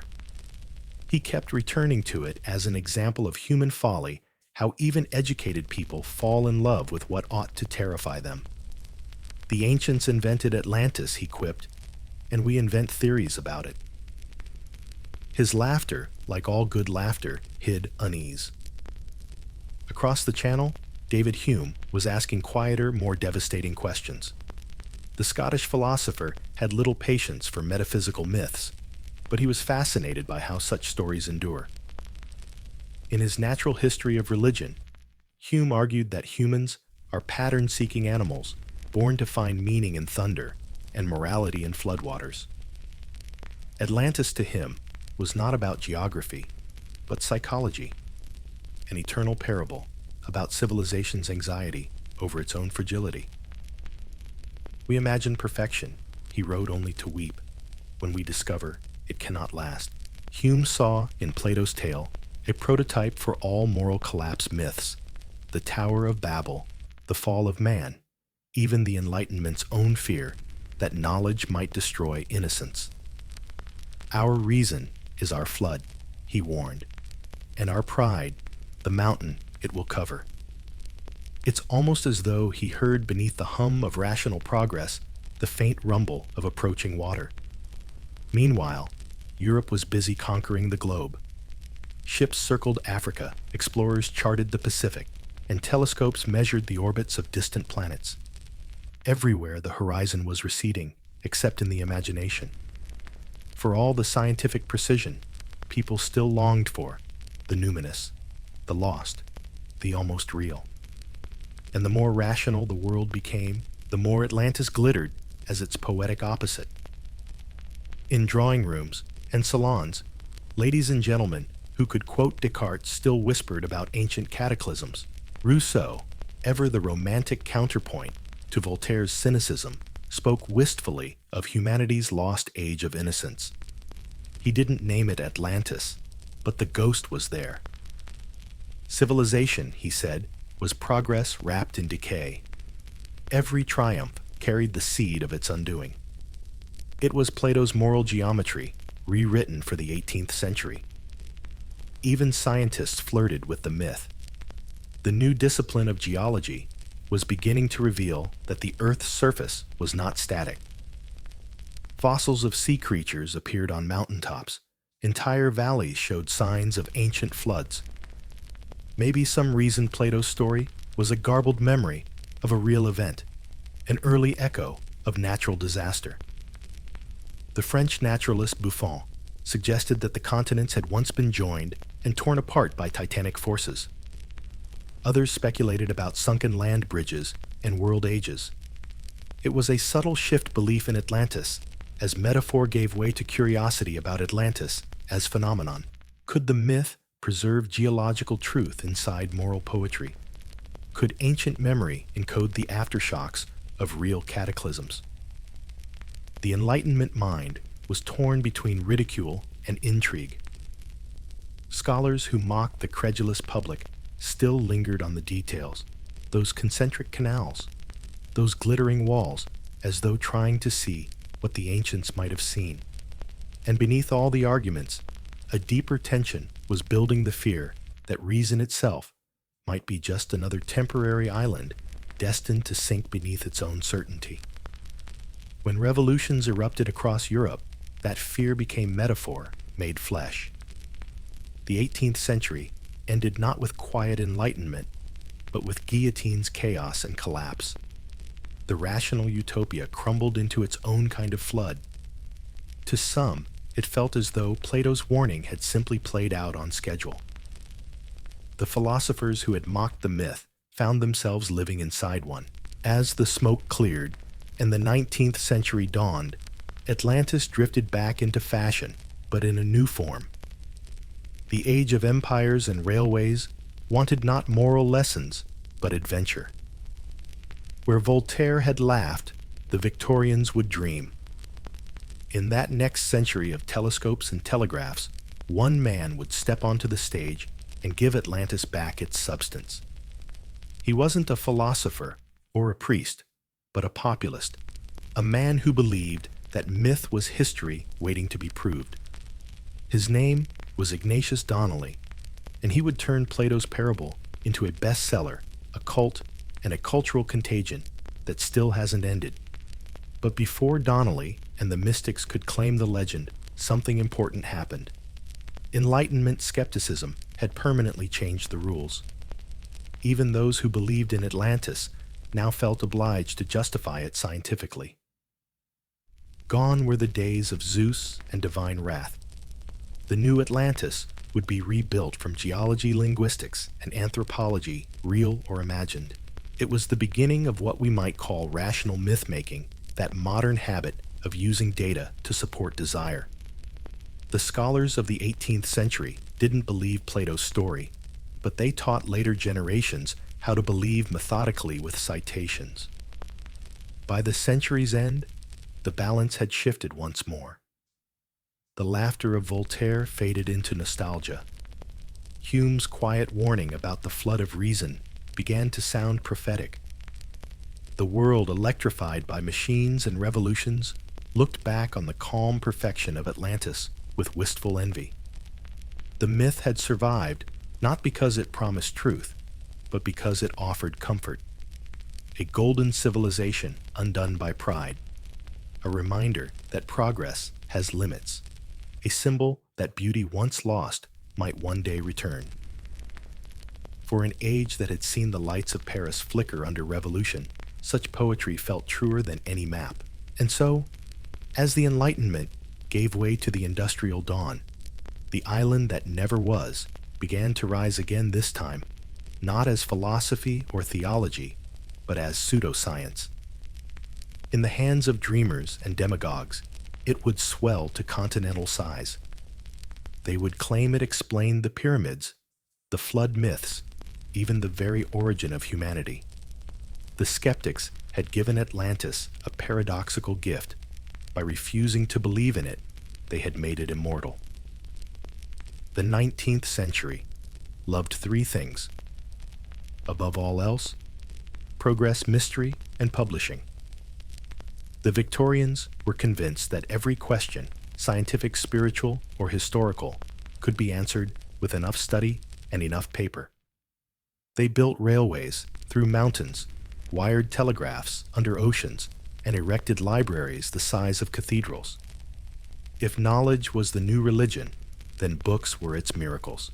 Into this print-hungry age stepped Ignatius Loyola Donnelly, lawyer, congressman, idealist, and as fate would have it, the man who would give Atlantis its loudest modern voice.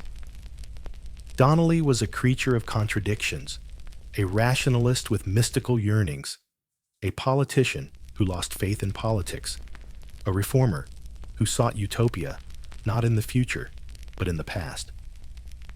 Born in 1831 in Philadelphia, he rose through the stormy world of American politics as a champion of farmers and the working class. But after a few bruising defeats, he abandoned the political arena and found a new battlefield, the human imagination. In 1882, Donnelly published Atlantis, the Antediluvian World, a doorstop of a book that would become one of the most influential and gloriously unprovable works of pseudo-history ever printed. His central claim was simple and irresistible. Atlantis was real. It was the cradle of civilization, and its memory lived on in every myth, monument, and religion on Earth. Donnelly's argument moved with the rhythm of a courtroom speech. He presented evidence in 12 sprawling sections: geography, mythology, archaeology, linguistics, botany, even climatology. Each chapter ended with the triumphant certainty of a man who could not imagine being wrong. If Plato's story is a fable, he thundered, then the human race is itself a fable. To Donnelly, Atlantis was no allegory. It was the mother of all civilizations. The Egyptians, the Phoenicians, the Maya, the Druids. Each, he said, was a colony of Atlantean refugees who survived the Great Flood. The pyramids of Giza and those of Central America, he argued, were too similar to be coincidence. How could two cultures on opposite sides of the ocean, both carve stone with mathematical precision, both revere the sun, both build temples to the stars? The answer, Donnelly said, was obvious. They remembered the same ancestral homeland. His theories wove together every strand of 19th century curiosity: Darwin's new vision of evolution, Schliemann's discovery of Troy, the age of exploration, and the restless search for origins that haunted a century suddenly aware of deep time. If evolution explained life's beginning, Donnelly wanted to explain civilizations. He imagined Atlantis as a technological Eden, a world of flying ships, electrical power, and global communication all wiped away in one planetary catastrophe. It was, in short, the perfect Victorian fantasy, scientific progress, and moral downfall rolled into one. What made Donnelly so persuasive wasn't the evidence, it was the tone. He wrote with the authority of a preacher and the urgency of a journalist. His book reads like a detective thriller for scholars, filled with maps, quotations, and cross-references that give the illusion of rigor. He quoted Plato, of course, but also Hesiod, the Bible, Hindu scriptures, Aztec codices, and Norse sagas, stitching them together into a grand unifying theory of history. To a reader in 1882, the effect was intoxicating. Here at last was an answer to everything: why the continents fit together like puzzle pieces, why flood myths appeared in every culture, why human civilization seemed to begin fully formed. Donnelly's Atlantis wasn't just a lost island. It was the missing link between myth and modernity. His timing was perfect. The late 19th century was an age obsessed with origins. Archaeologists were digging up Mesopotamia, and Egypt linguists were tracing Indo-European roots, and anthropologists were cataloging human tribes like exotic butterflies. Everywhere, the past was being rediscovered. Donnelly simply gave that rediscovery a single glamorous address somewhere beneath the Atlantic. And people believed him, or at least wanted to. His book sold in enormous numbers, translated across Europe, debated in newspapers and lecture halls. Scientists dismissed it naturally, but the public didn't care. In a century enthralled by both science and mysticism, Donnelly's blend of evidence and imagination struck the perfect chord. It offered the thrill of discovery without the drudgery of proof. In the drawing rooms of London and New York, the conversation went something like this. Did you hear? They say Atlantis may have been real after all. Yes, Mr. Donnelly's book. Fascinating, isn't it? I read that the Egyptians were its descendants. Remarkable. And to think we might be Atlanteans ourselves. Donnelly had given the 19th century a new kind of mirror, one that reflected not moral virtue, as in Plato's time, but technological hubris. The Victorians saw in his Atlantis a reflection of their own empire, brilliant, self-confident, teetering on the edge of arrogance. But Donnelly wasn't done. Emboldened by success, he followed up with Ragnarok, the Age of Fire and Gravel, 1883, in which he proposed that the biblical flood and the fall of Atlantis had been caused by a comet impact. It was early science fiction in the guise of geology, a cosmic morality tale dressed as research. The idea would echo through later centuries, inspiring everyone from theosophists to Hollywood screenwriters. Of course, the scientific establishment wasn't impressed. Geologists pointed out that the Atlantic Ocean's floor showed no trace of a sunken continent, and historians reminded him that civilizations like Egypt and Sumer were far older than he imagined. But Donnelly wasn't writing for scientists. He was writing for dreamers, and dreamers are immune to footnotes. By the turn of the 20th century, Atlantis, the antediluvian world, had become more than a book, it was a cultural virus. It infected writers, mystics, and pseudo-archaeologists across the globe. Theosophists like Helena Blavatsky borrowed his theories wholesale, merging them with reincarnation and cosmic evolution. Adventure novelists used them as scaffolding for lost world tales. Even early science fiction pioneers like Jules Verne and H. Rider Haggard found in Donnelly's Atlantis a convenient stage for their own fantasies. It's hard to overstate how deeply his vision penetrated the modern imagination. Before Donnelly, Atlantis had been a philosopher's metaphor. After him, it became a world you could picture: shining domes, crystal towers, electric chariots, priests of orichalcum chanting as waves closed over them. His writing gave the myth sensory life. You could smell the sea spray and the ozone. And perhaps that was the point. Donnelly didn't want to prove Atlantis. He wanted to resurrect wonder. In an age that had measured everything from the atom to the galaxy, he offered mystery that science couldn't sterilize. His Atlantis was both ancient and futuristic, both utopia and apocalypse, a civilization at the peak of power destroyed by its own brilliance. Sound familiar? It should. The myth of technological hubris. The civilization too advanced for its own good is as old as Plato and as new as Silicon Valley. Donnelly merely gave it a Victorian accent. When he died in 1901, his reputation among scholars was non-existent, but his ideas were immortal. They leaked into theosophy, occultism, pulp fiction, and later into the DNA of 20th century pop culture. Every story about an ancient alien race, every movie about a forgotten world beneath the sea, every YouTube thumbnail showing pyramids under the Atlantic owes something to the failed politician from Minnesota who refused to stop believing. Ignatius Donnelly had given Atlantis a new home not beneath the waves, but in the collective imagination of the modern age. If Ignatius Donnelly had given Atlantis a new body, the mystics of the late 19th century gave it a soul complete with reincarnations, telepathy, and a dazzling wardrobe of white robes. The Industrial Revolution had filled cities with smoke and factories, and while the age of steam was busy explaining everything, it also left people yearning for something that couldn't be measured in volts or horsepower meaning. Into that hunger stepped a woman who could outshine Donnelly's rhetoric with a single raised eyebrow, the formidable Helena Petrovna Blavatsky. Born in 1831 to Russian nobility, Blavatsky was a traveler, an eccentric, and depending on who you asked, a prophet, a con artist, or a genius.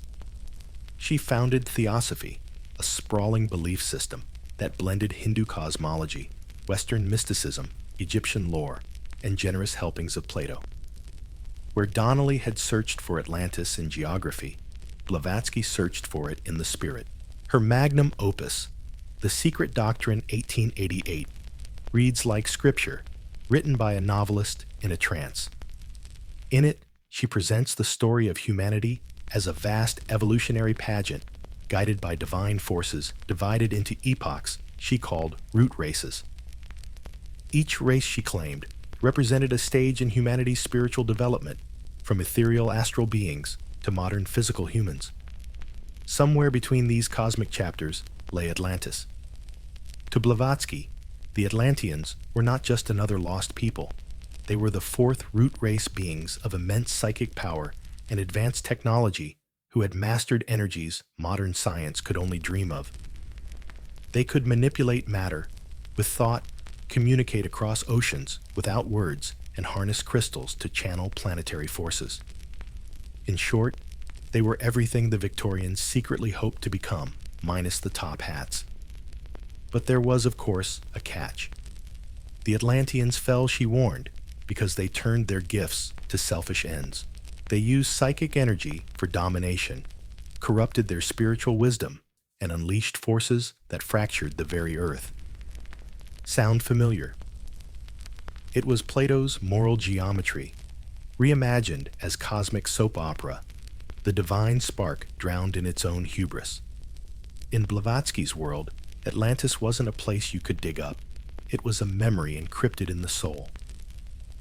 She claimed that the descendants of the Atlanteans still walked among us, reincarnated through the ages, carrying fragments of that forgotten wisdom.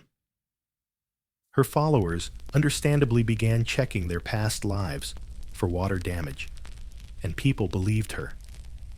Theosophy spread like wildfire among the restless intellectual elite artists, writers, and spiritual seekers disillusioned with both dogmatic religion and cold science. In London, Paris, and New York parlors filled with candlelight and Sanskrit incantations as earnest Victorians meditated on their Atlantean ancestry. They called themselves old souls, root race remnants, and children of the dawn.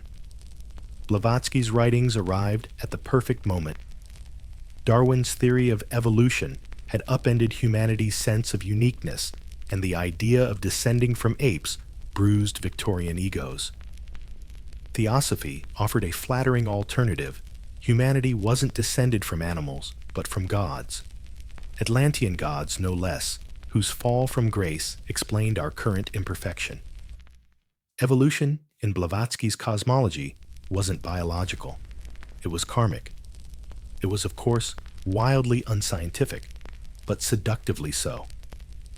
Her mixture of Eastern spirituality, ancient myth, and pseudoscientific jargon gave her claims an air of cosmic authority. She sprinkled her revelations with references to Plato's Sanskrit terms and something she called occult chemistry, which sounded credible enough for readers who had never been near a laboratory. In one passage, she even described the Atlantean catastrophe in cinematic detail, entire continents cracking open volcanoes, erupting as temples of crystal collapsed into the sea cities of light dimming beneath waves of fire and darkness. The imagery was so vivid that it would later inspire countless adventure novels and eventually Hollywood storyboards. But beneath her visionary prose lurked a troubling undertone. In linking spiritual evolution to races, Blavatsky accidentally, or perhaps inevitably, fed the racial ideologies already fermenting in the West. Some of her later followers twisted her idea of root races into a hierarchy of human value, placing themselves conveniently near the top.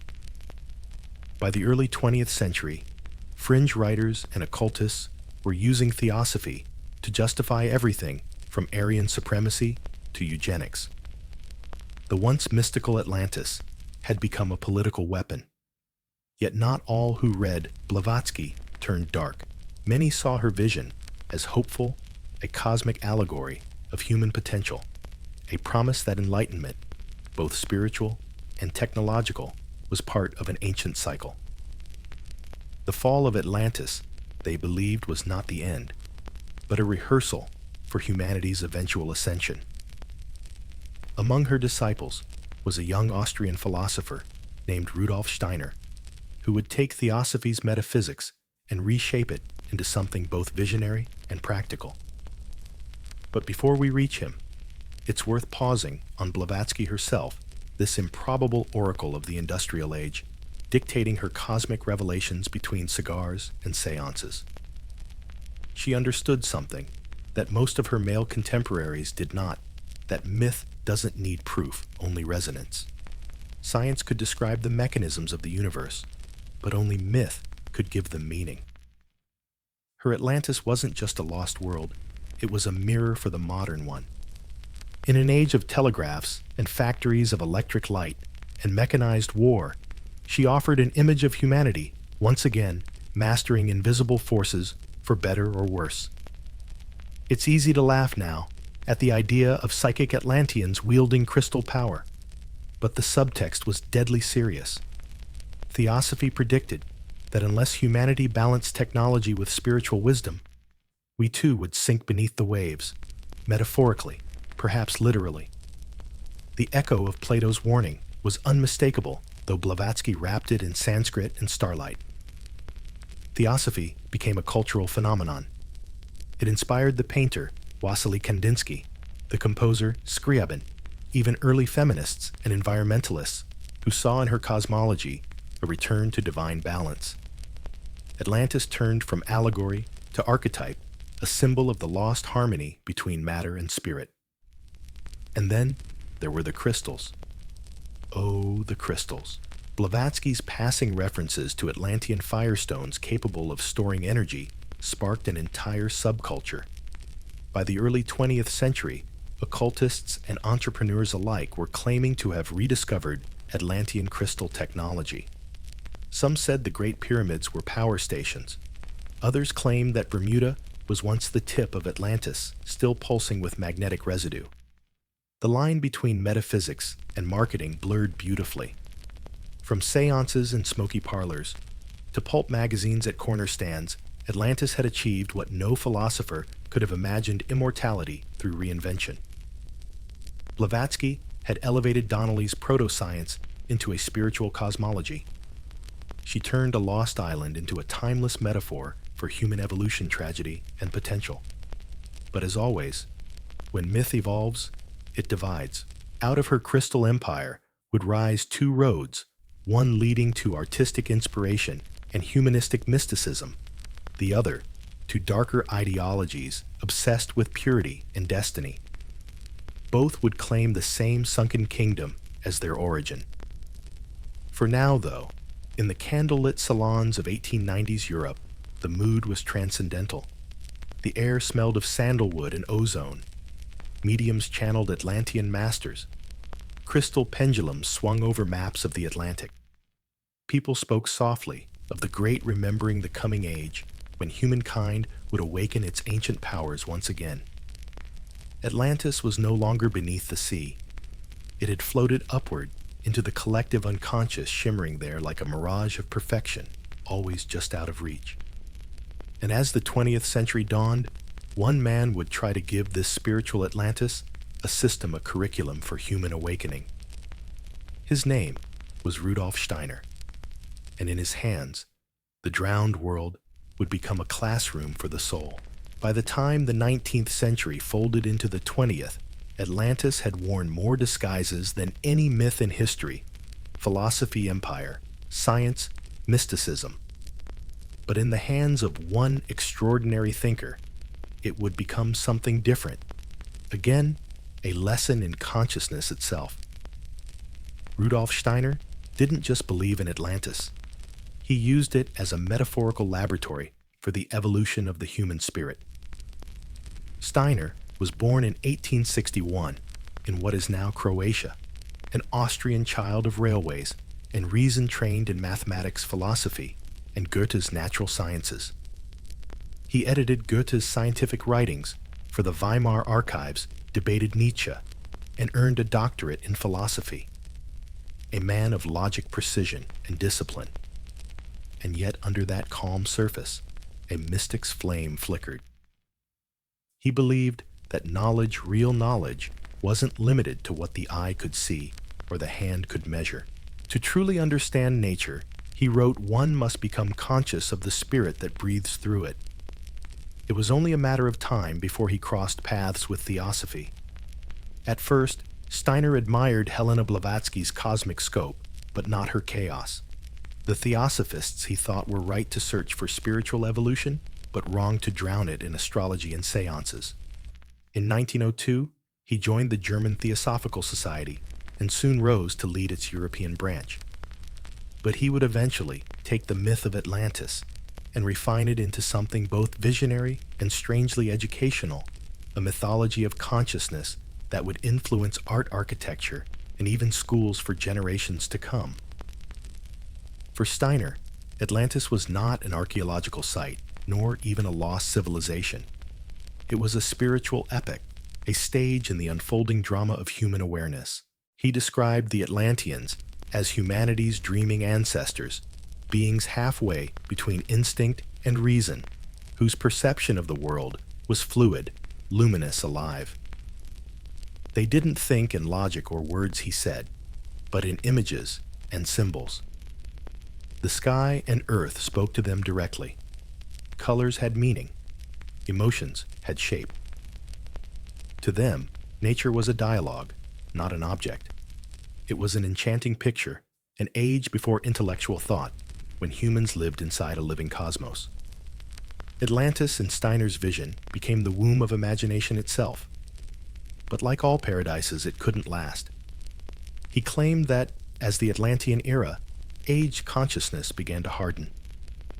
The old clairvoyant unity with nature dissolved, replaced by self-awareness, individuality, and reason. Humanity left the dream and entered history. The flood that sank Atlantis in this sense wasn't geological, it was psychological. The world of myth drowned in the sea of intellect. Steiner's Atlantis then wasn't destroyed by sin or science, but by the very act of waking up. The deluge, he wrote, was the birth of the modern soul. It's an extraordinary inversion of Plato's tale. Where Plato saw moral failure, Steiner saw evolution. Where Blavatsky saw cosmic punishment, he saw divine pedagogy. Atlantis and his system wasn't a tragedy, it was a graduation. Humanity, he argued, had to lose paradise in order to gain freedom. He taught this with professorial precision, lecturing in crowded halls from Berlin to Dornach. His audiences were artists, teachers, architects, and scientists searching for a spirituality that could coexist with modern reason. To them, Steiner offered not dogma, but process, the idea that human consciousness unfolds through epochs, each one shaping how we perceive reality. According to his scheme, Atlantis was the cradle of the fourth epoch, when the human spirit learned to shape the material world. Before it came Lemuria. Yes, he inherited that from theosophy, the realm of early dreamlike humanity. After it came our present age, the post-Atlantean era, defined by self-awareness and material mastery. The next epoch, he predicted, would reunite the two, science and spirit, intellect and intuition, restoring the balance that Atlantis lost. To modern ears, it sounds like esoteric poetry, but to Steiner's followers, it was a revelation. His lectures blended myth biology and metaphysics with uncanny confidence. He spoke of Atlantean airships, powered by sound of energy, harnessed through crystal resonance of temples that radiated harmonic vibration. Yet these weren't meant to be historical claims, so much as metaphors for lost capacities of the human soul. The Atlantean could move objects by will, he explained, for he still knew that the world outside him was continuous with the world within. And that, perhaps, is the secret to Steiner's enduring influence. He wasn't describing a literal lost world. He was describing the lost unity between mind and matter, human and cosmos. In his Atlantis, every technological marvel was also a spiritual faculty.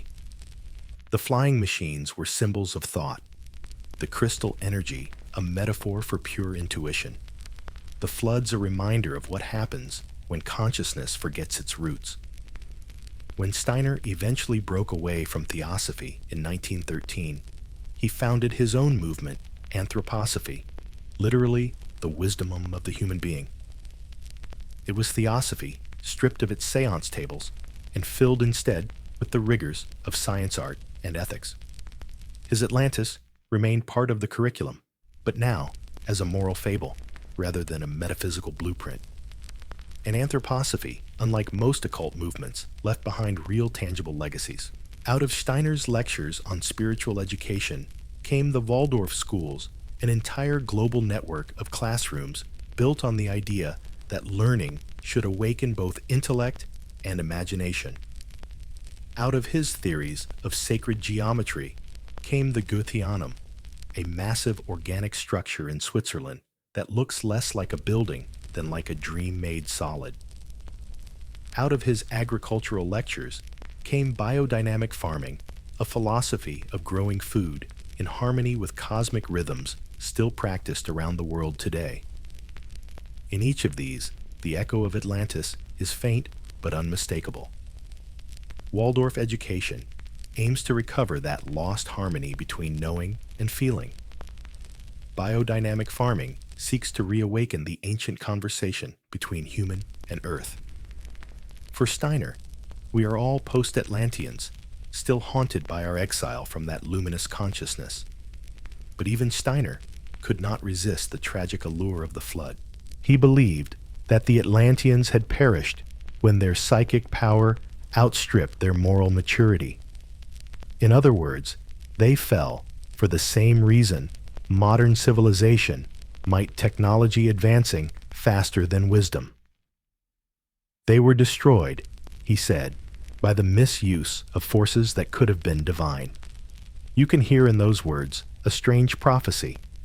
In 1914, just a year after founding his new movement, Europe plunged into the mechanized slaughter of World War I, a flood of steel and fire unleashed by intellect, untempered by empathy.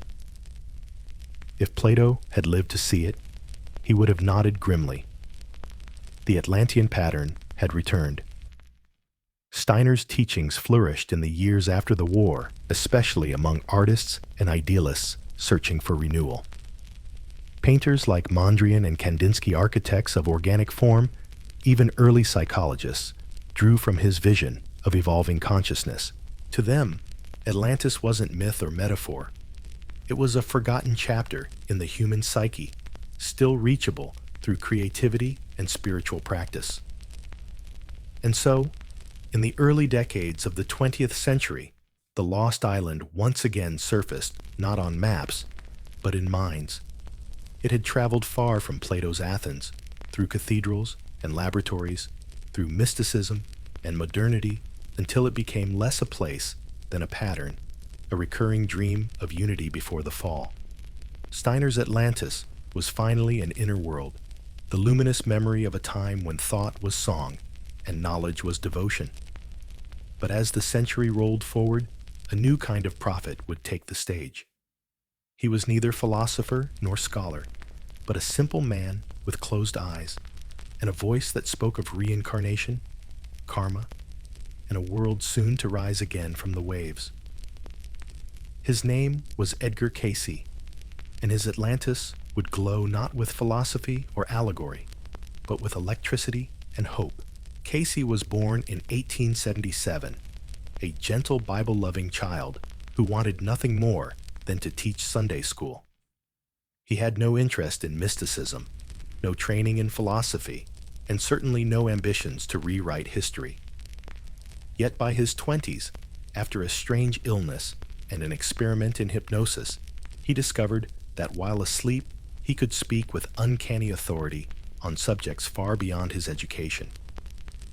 In trance, his voice changed, his vocabulary expanded, and the readings, as his followers called them, began hundreds, then thousands of them transcribed word for word by stenographers. At first, Cayce's sessions were purely medical. He diagnosed illnesses, prescribed herbs, and suggested remedies that often astonished doctors. But over time, the questions broadened about the soul, the nature of reality, the origins of humankind, and, inevitably, about Atlantis.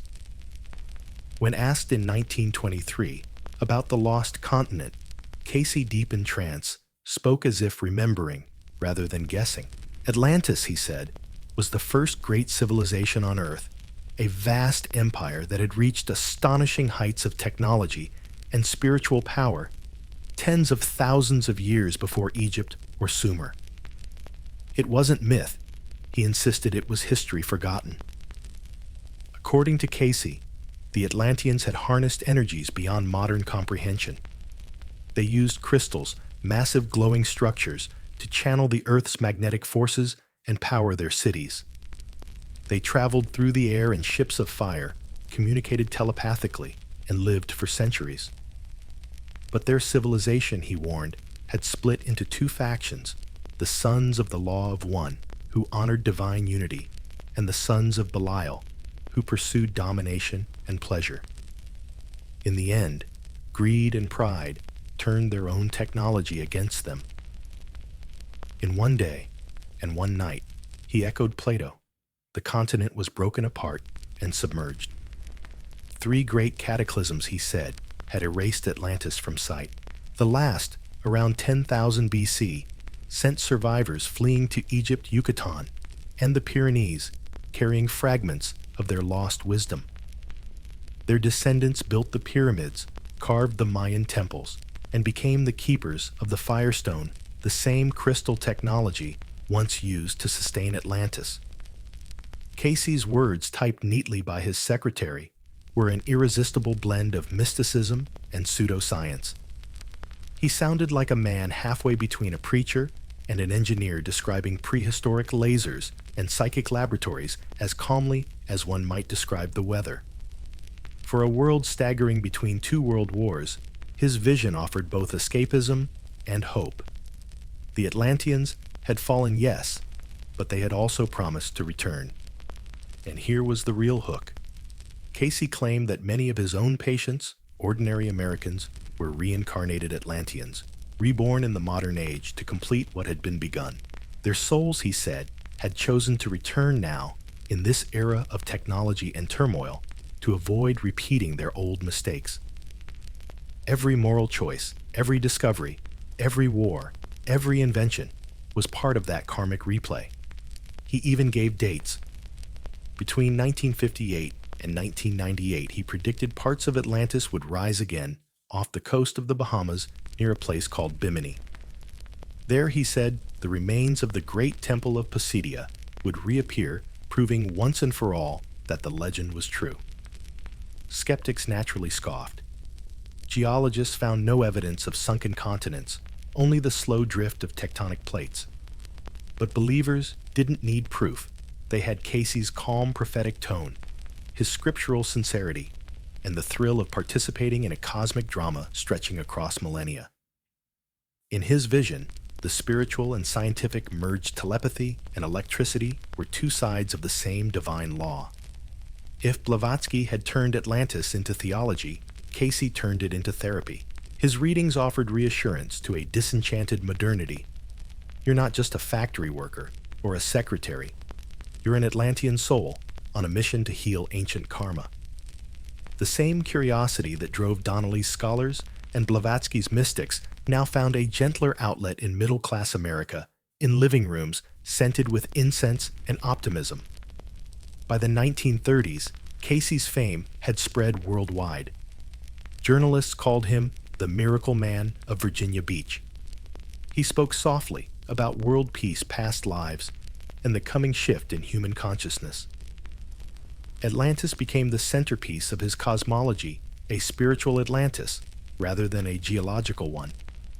The lost continent, he said, symbolized both humanity's highest potential and its greatest flaw, the misuse of power. When man forgets that his power is from God, one reading declared, then destruction follows, as in Atlantis.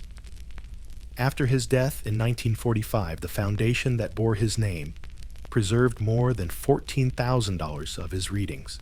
They remain a strange archive, a fusion of faith, healing, mystic cosmology, and science fiction before the genre even existed.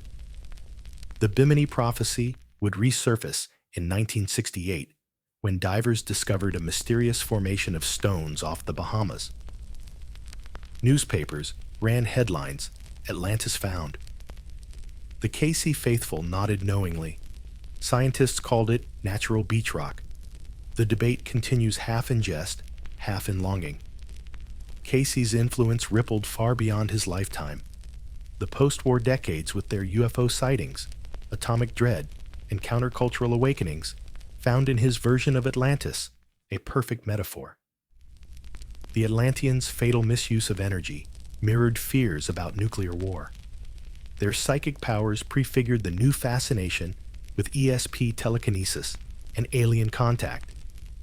The idea that souls could reincarnate from Atlantis fit neatly into the emerging New Age movement, which blended Eastern philosophy with Western self-help. And so by the 1960s, Atlantis was everywhere again. It shimmered through psychedelic art, esoteric paperbacks, and rock lyrics. Hippies meditated on Atlantean frequencies. Spiritual teachers invoked it as humanity's lost golden age, while UFO enthusiasts claimed that extraterrestrials had once guided its people. The Lost Island had become a blank canvas for every hope, every anxiety, every half-remembered dream of perfection. Casey, who had never charged more than the cost of a typewriter ribbon, would have been astonished. He had intended only to heal, to remind his listeners that the divine spark was within them. Instead, he had created a mythology that fused the sacred and the scientific, the ancient and the futuristic. His Atlantis was not Plato's island of moral decay, but a blueprint for redemption, a vision of what humanity might become if it could learn from its own ruins. In one of his final readings, he offered a quiet benediction. The destiny of the earth is not destruction, but illumination. For what was lost shall be found again, not beneath the sea, but within the heart of man. Those words, read by candlelight after his death, became the credo of a new spiritual generation. Atlantis, once the stage of divine punishment, was now a symbol of rebirth. The flood had become baptism, By the dawn of the space age, the old island had sailed farther than ever before, from Greek philosophy through Christian allegory, from pseudoscience to spiritual awakening. It had become, in essence, humanity's autobiography, the story we tell about ourselves when we dream of what we might have been and what we still hope to be. While prophets and mystics were busy peering into the cosmic past, another kind of explorer had begun digging into the literal one. The 19th century had birthed the great age of archaeology, the era of dusty hats, leather notebooks, and euphoric telegrams that began with, "We have found it." For the first time in history, humanity had the tools to test its myths. And somewhere between shovels and skepticism, the legend of Atlantis quietly shifted from seance to science. The story begins fittingly with a different lost world Troy. In the 1870s, a fiery German businessman named Heinrich Schliemann proved that one of Homer's great myths had a foundation, in fact. He found the ruins of Troy, buried beneath the hills of Hisarlik in modern Turkey, and declared to the world that the poets had been right all along. If Troy was real, people asked why not Atlantis. Schliemann himself helped fan the flames. In letters and interviews, he claimed to have found mysterious inscriptions referring to Atlantis and the old empire among his artifacts, though none of these ever materialized. Still, the damage, or rather the inspiration, was done. If one ancient mythic city could rise from the dirt, perhaps Plato's drowned island might too. Soon, every archaeologist with a spade and a flair for headlines had an opinion. Some pointed to the Canary Islands, others to the Azores, conveniently halfway between Europe and America. But it was the Eastern Mediterranean that began to attract serious attention. In 1900, a British archaeologist named Sir Arthur Evans began excavating the island of Crete, uncovering the sprawling palace complex of Knossos. Its labyrinthine halls, vivid frescoes, and strange script suggested an advanced Bronze Age civilization, unlike anything known in Greece. Evans called its people the Minoans, after King Minos of legend. To the public, it looked suspiciously like Atlantis come to life, a maritime empire, technologically gifted rich, and at some point, catastrophically destroyed. The parallels were irresistible. The Minoans had trade networks stretching across the Aegean. Their art showed ships' bulls and gods of the sea. Their civilization vanished abruptly around 1450 BC. Evans, a cautious man, never called it Atlantis, but journalists did. Lost Island Civilization Found shouted the headlines. Plato's Atlantis uncovered in Crete. There was, however, another island not far away that made the case even stronger, Santorini, known in antiquity as Thera. In 1939, archaeologists unearthed a buried city. They're called Akrotiri, perfectly preserved beneath volcanic ash. Its walls were painted with dolphins and ships, its streets paved, its pottery refined, and around it lay evidence of a cataclysm so vast it must have shaken the entire region, a volcanic explosion 4 times greater than Krakatoa, sometime around 1600 BC. Suddenly, Plato's one day and one night of misfortune didn't sound so mythical. The theory was elegant. The Minoans had been the Atlanteans, their empire shattered when Thera erupted, unleashing tsunamis that devastated Crete and sent the survivors scattering. The legend, preserved through generations of sailors and storytellers, had reached Egypt and eventually Solon, who passed it on to Plato. A myth, yes, but born from a geological memory. By mid-century, this Thera hypothesis became the darling of rational Atlantis hunters. Here, at last, was a version of the story that didn't require psychics, crystals, or ancient aliens, just history, tectonics, and human forgetfulness. Yet for all its plausibility, the match wasn't perfect.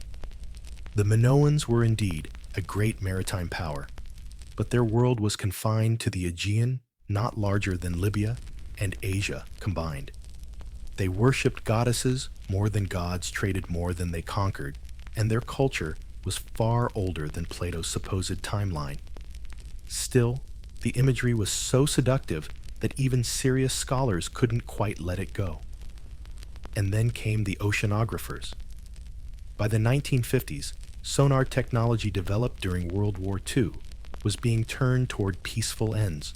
Scientists began mapping the floor of the Atlantic Ocean for the first time, revealing mountain ranges, trenches, and ridges hidden beneath miles of water. Hopeful Atlantean enthusiasts watched each new expedition like gamblers watching dice roll. In 1949, one of them seemed to hit the jackpot. The oceanographic research ship Atlantis, yes, that was actually its name, discovered the Mid-Atlantic Ridge, a vast undersea mountain range stretching from the Arctic to the Antarctic. Newspapers pounced. Atlantis found screamed headlines again. To the public, a submerged chain of peaks across the exact ocean where Plato had placed his island sounded like proof. To geologists, it was simply tectonic uplift. But nuance rarely sells papers. Soon the legend was reborn, yet again, not as archaeology, but as geology misunderstood. Amateur researchers claimed the ridge was the remnant of a sunken continent. Others insisted that the Azores were its surviving mountaintops.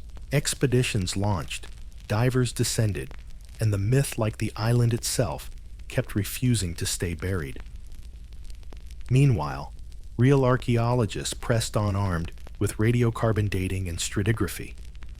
They found dazzling cities, Uruk, Jericho, Çatalhöyük, that were far older than anyone had guessed. Human civilization, it turned out, didn't begin with an Atlantic empire, but with river valleys and mud brick temples. The more we learned, the less room there was for Atlantis. And yet the ghost of the island continued to haunt every discovery. When Schliemann's Troy rose from the soil, people saw validation. When Evans's Crete emerged, they saw the same. When Thera exploded in theory and ash, they saw it again. The pattern became irresistible. Every time we dug up something extraordinary, we called it Atlantis. It was less a place than a reflex, a shorthand for astonishment. The irony, of course, is that Plato had never intended his story as archaeology at all. But by the 20th century, archaeologists themselves were perpetuating the myth they once scorned. The dream of finding Atlantis had become a kind of professional ghost story, whispered in dig sites, winked at over coffee. In the decades that followed, archaeology would grow more disciplined, but Atlantis refused to die. Books like Jacques Cousteau's The Atlas of the Undersea World kept the question alive. Even sober scholars admitted that legends often contain a kernel of truth. And that phrase, a kernel of truth, was all the public needed to turn myth into mystery once more. Because deep down, the hunt for Atlantis was never really about Plato or sonar readings or volcanic eruptions. It was about something older, the yearning for confirmation that the world once held something greater than ourselves and might again. By the time the 1970s arrived, with the New Age movement, space exploration, and a renewed fascination with lost knowledge, Atlantis was ready for yet another resurrection. The scientists had given it coordinates, the mystics had given it prophecy, and now television would give it color. In the age of Cousteau documentaries and National Geographic specials, the Lost Island became everyone's favorite what if. It was no longer a moral parable or a pseudoscientific thesis, but a shared dream, flickering on screens and magazine covers.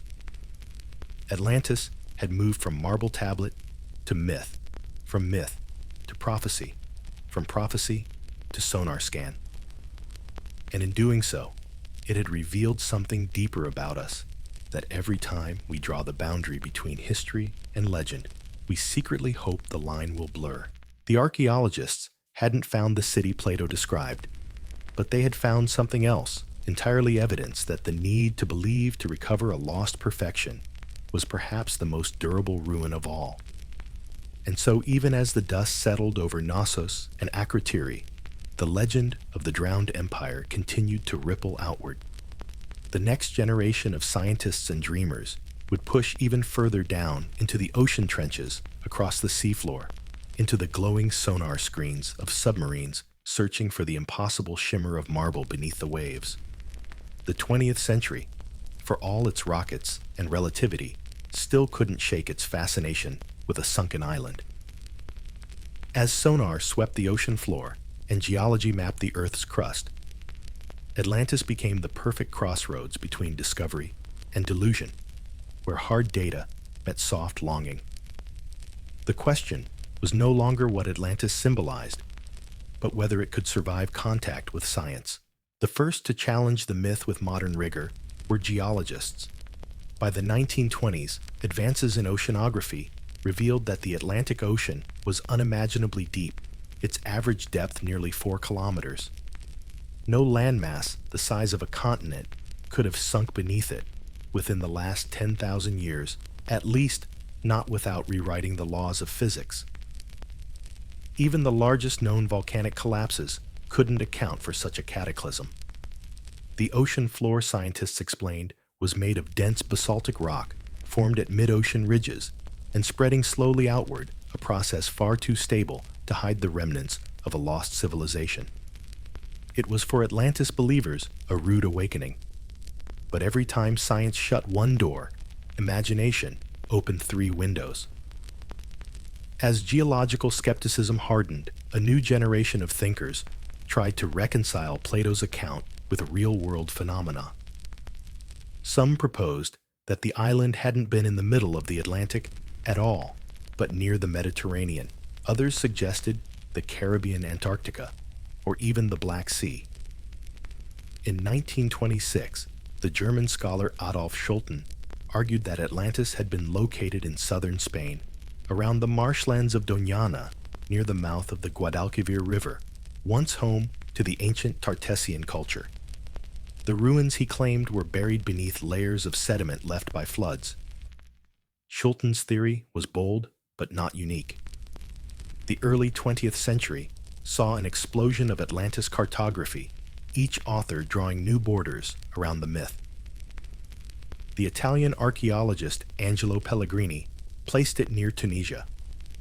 The French explorer Paul Lecour preferred the Azores, and a Soviet geologist, Nikolai Zhirov, insisted it had been a genuine Atlantic continent destroyed by tectonic collapse. The search had become an academic hydra, cut off one head, and 2 new hypotheses surfaced. Meanwhile, the ocean itself was being revealed in unprecedented detail. The 1950s and 60s, the golden age of marine exploration, brought sonar, imaging deep-sea drilling, and underwater photography. Scientists aboard research vessels mapped every ridge and trench, discovering mid-ocean mountains and fracture zones that told the story of plate tectonics, a theory that explained earthquakes, volcanoes, and drifting continents. For believers, it sounded like vindication. The Earth really did move and reshape itself over eons. But the irony was bitter. Plate tectonics proved that continents could drift slowly across the globe, but not vanish overnight. The mechanism of Atlantis' destruction, the instant cataclysm of Plato's story, was geologically impossible.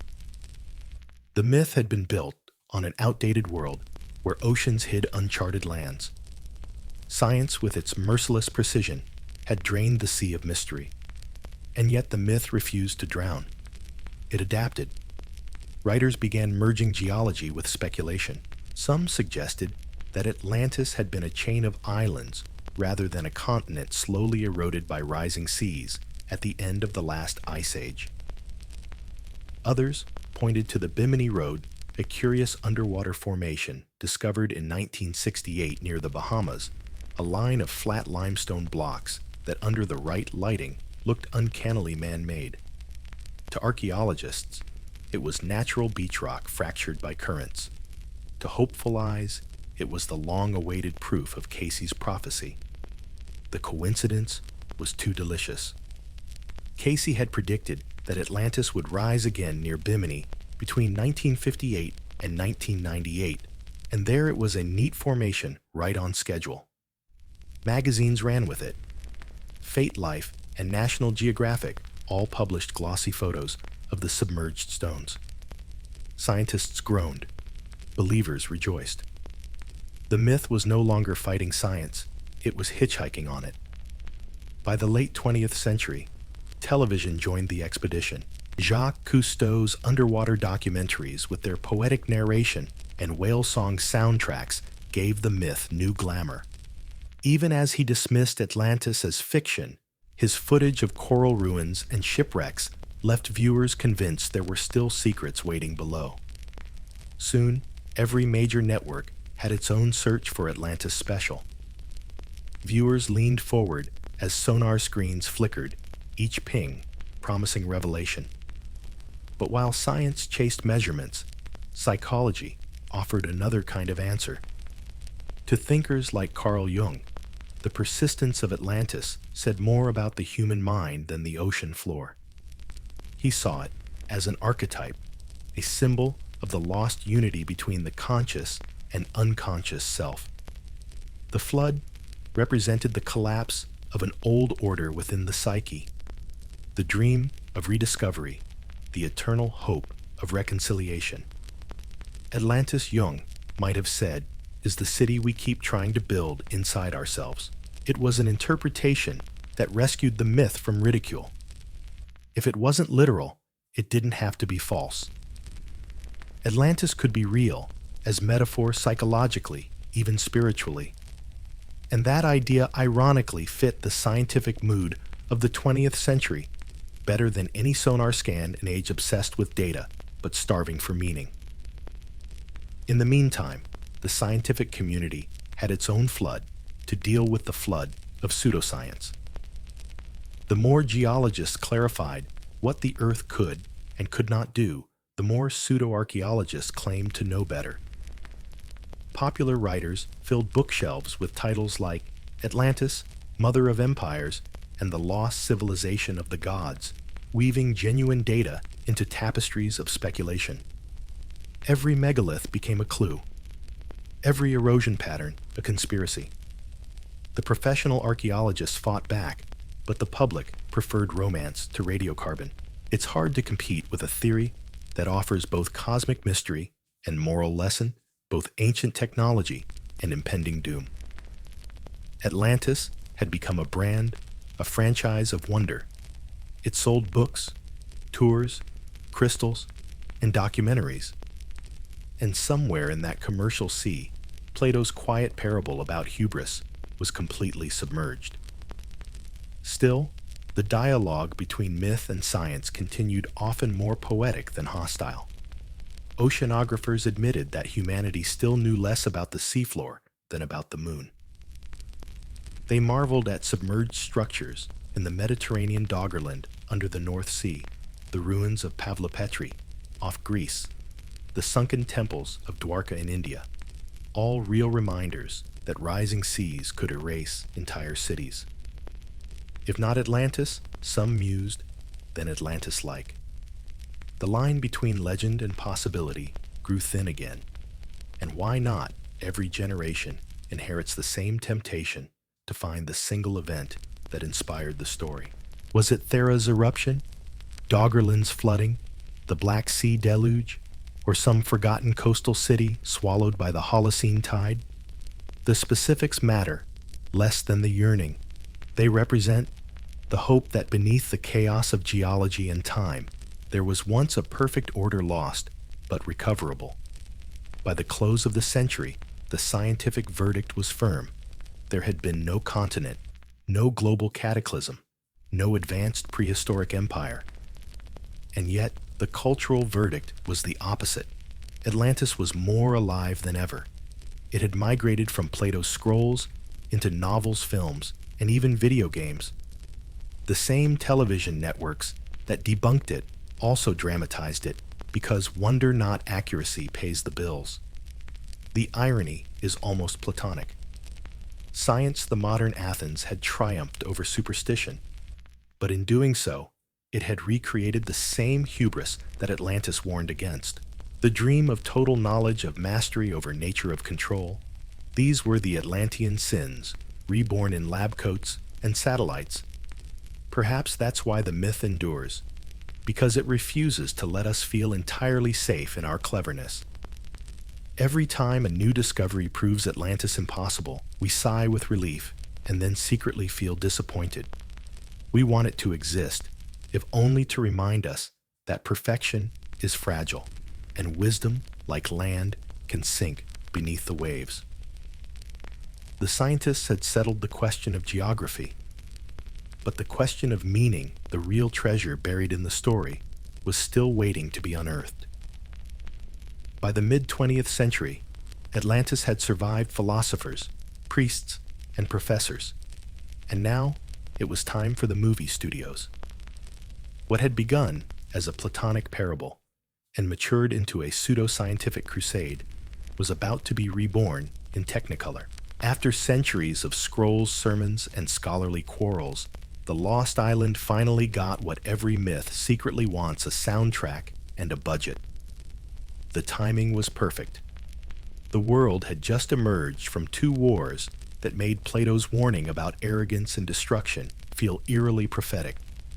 Atomic bombs had proven that humanity could in fact destroy itself in one day and one night of misfortune. The Cold War stoked fascination with secret technologies, ancient powers, and civilizations wiped out by their own hubris. Atlantis was no longer a morality tale from the past. It was a mirror held up to the nuclear age.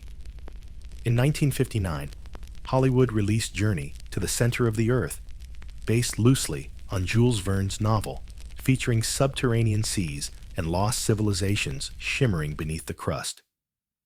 2 years later came Atlantis-The Lost Continent, a gloriously melodramatic Technicolor epic that blended Greco-Roman costumes with atomic allegory.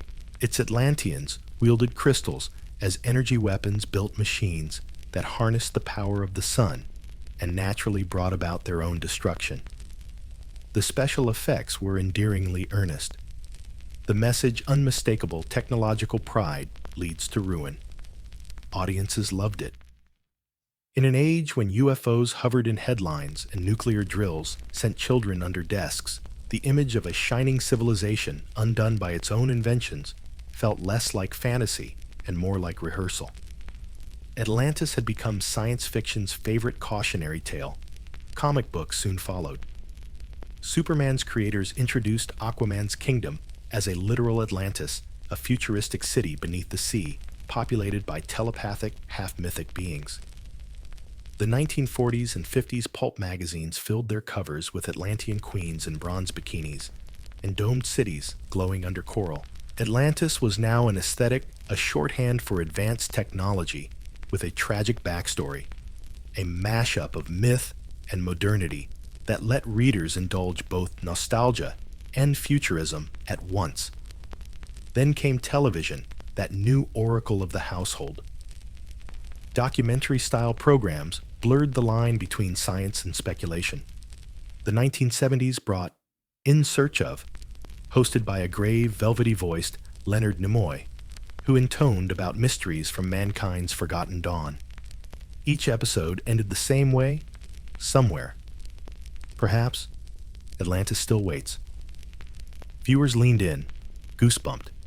Ratings soared. Atlantis had become pop culture's favorite Schrödinger's civilization, simultaneously real and not real, lost and eternal, disproven, yet irresistible. The age of pop Atlantis wasn't just entertainment, though. It reflected a deeper cultural mood. The optimism of the early space age coexisted with existential dread. People watched rockets rise into the heavens while the nightly news showed jungles burning in Vietnam. It was easy to imagine that we too were Atlanteans, technologically brilliant, spiritually bankrupt, teetering on the edge of self-inflicted catastrophe. The 1960s counterculture adopted the legend in its own gentler way. To the hippie generation, Atlantis symbolized a golden age of peace and unity destroyed by greed and hierarchy. The psychedelic movement reimagined it as a lost utopia of consciousness, a civilization that had mastered vibration, energy, and mind. We're all Atlanteans, declared New Age posters, learning again to live in harmony with the Earth. Workshops offered Atlantean healing frequencies. Meditation guides promised to awaken your crystalline memory. What had been Plato's moral warning was now a self-help manual wrapped in incense. And in the middle of all this, serious scientists were quietly rolling their eyes, but also occasionally joining the fun. Oceanographers continued mapping submerged ruins, some genuine, others speculative. The discovery of real underwater cities like Pavlopetri off the coast of Greece and Heraklion near Alexandria blurred lines between archaeology and imagination. If these long-lost cities could resurface, maybe Plato had been recording a memory garbled but not false. Meanwhile, writers like Robert Charroux and Eric von Däniken poured gasoline on the myth. Their best-selling books, The Gods of Atlantis, Chariots of the Gods, and others merged Atlantis with extraterrestrial lore. The Atlanteans, they said, hadn't just been human. They were descendants of space travelers who taught early mankind art, mathematics, and architecture before retreating beneath the waves or back to the stars. It was pseudoscience wrapped in pulp adventure, but it hit a nerve. The ancient astronaut theory turned every pyramid and standing stone into a clue, every myth into a memo from outer space. By the 1980s and 90s, Atlantis was everywhere again, its silhouette flickering across every medium, from Saturday morning cartoons to philosophy seminars. Video games let players explore glowing underwater cities. Pop musicians sang of returning to Atlantis as a metaphor for enlightenment or heartbreak. Even the Disney Empire joined in with the 2001 animated film Atlantis: The Lost Empire, blending steampunk machinery with glowing crystal technology straight out of Edgar Cayce's prophecies. The film was less a retelling of Plato than a kaleidoscope of everything the myth had ever absorbed: archaeology, mysticism, art, deco, optimism, and loss. Through it all, one truth persisted. Atlantis was never really about geography. It was a mirror for whatever age imagined it. In the 1950s, it was nuclear fear. In the 1970s, spiritual rebirth. In the 1990s, post-Cold War wonder. Each generation adjusted the coordinates to fit its anxieties and dreams. The Atlanteans might be ancient astronauts or gentle mystics, technocrats, or eco-prophets, but they were always us projected backward through the lens of longing. Even academia, once allergic to the topic, began to soften. Anthropologists explored how flood myths encoded collective memories of rising seas at the end of the Ice Age. Geologists studied sudden climate events that could have wiped out coastal settlements. Atlantis, some suggested, might represent a confluence of memories, 1,000 drowned villages distilled into one story. It was an elegant compromise, the myth as mosaic rather than map. The moral endured, even if the coordinates dissolved. But popular culture had no interest in compromise. By the 21st century, Atlantis had gone viral. Cable channels filled hours with slickly edited specials titled Atlantis Revealed and Secrets of the Deep. Drone footage and CGI replaced sonar pings. Scholars with mild British accents debated earnest crystal enthusiasts under dramatic lighting. Each revelation ended the same way Plato's Critias had mid-sentence unresolved, leaving just enough uncertainty to guarantee another sequel. Online, the legend mutated faster than ever. Forums brimmed with claims that satellite images showed geometric shapes on the seafloor.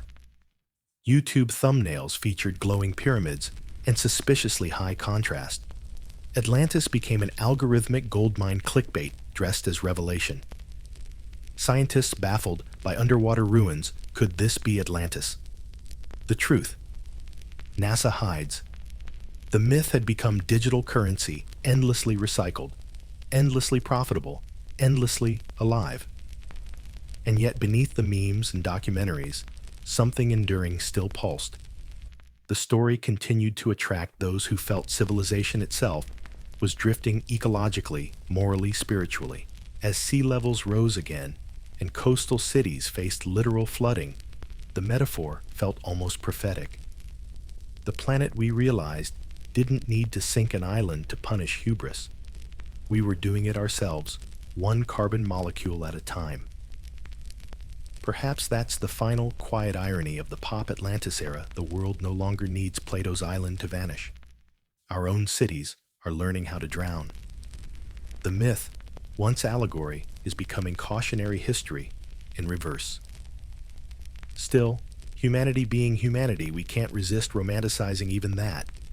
Artists paint futuristic Atlantean metropolises shimmering beneath the waves where glass domes shelter survivors of the coming flood. Scientists talk of building ocean habitats as if preparing to reenact the myth deliberately. It's as though we've accepted that the sea always gets the last word, but insist on making it beautiful when it comes.